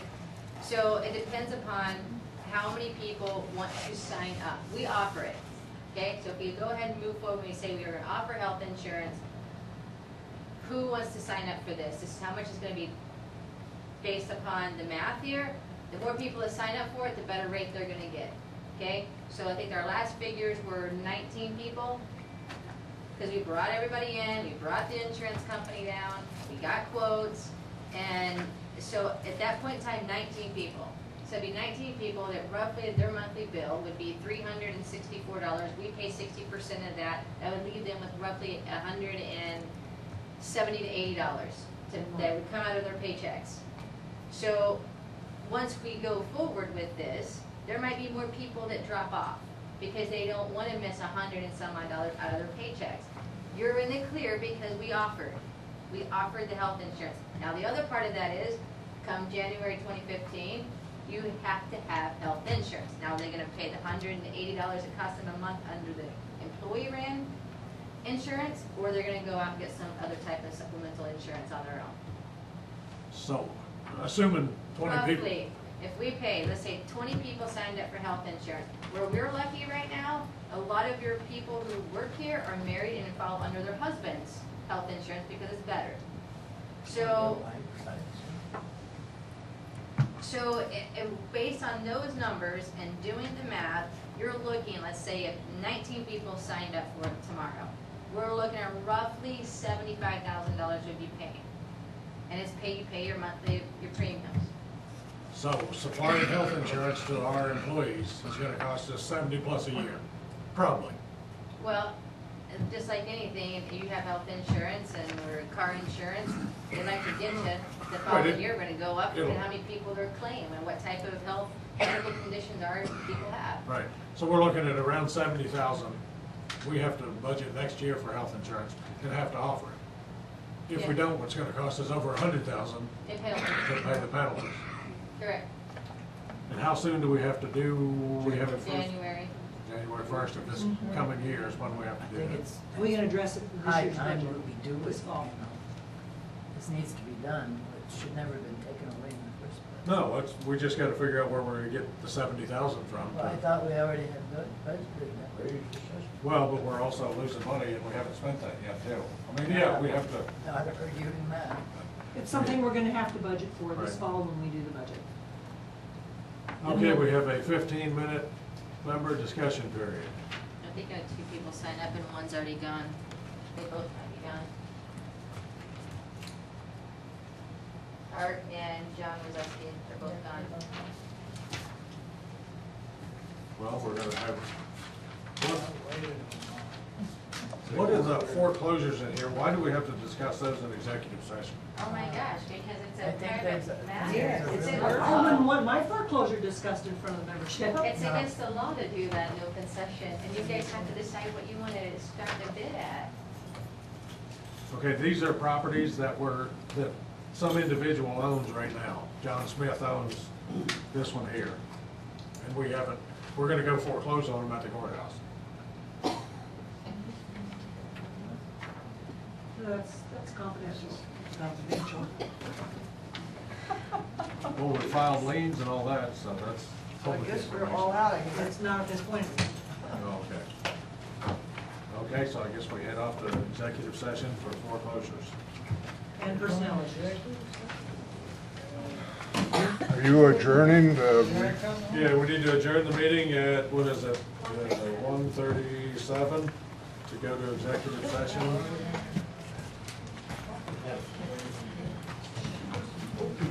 Do we have any incident I want to get on tape? Anyway, Any incident that I want to have on tape or anything? No? No? Me feigning from home. what we offered to go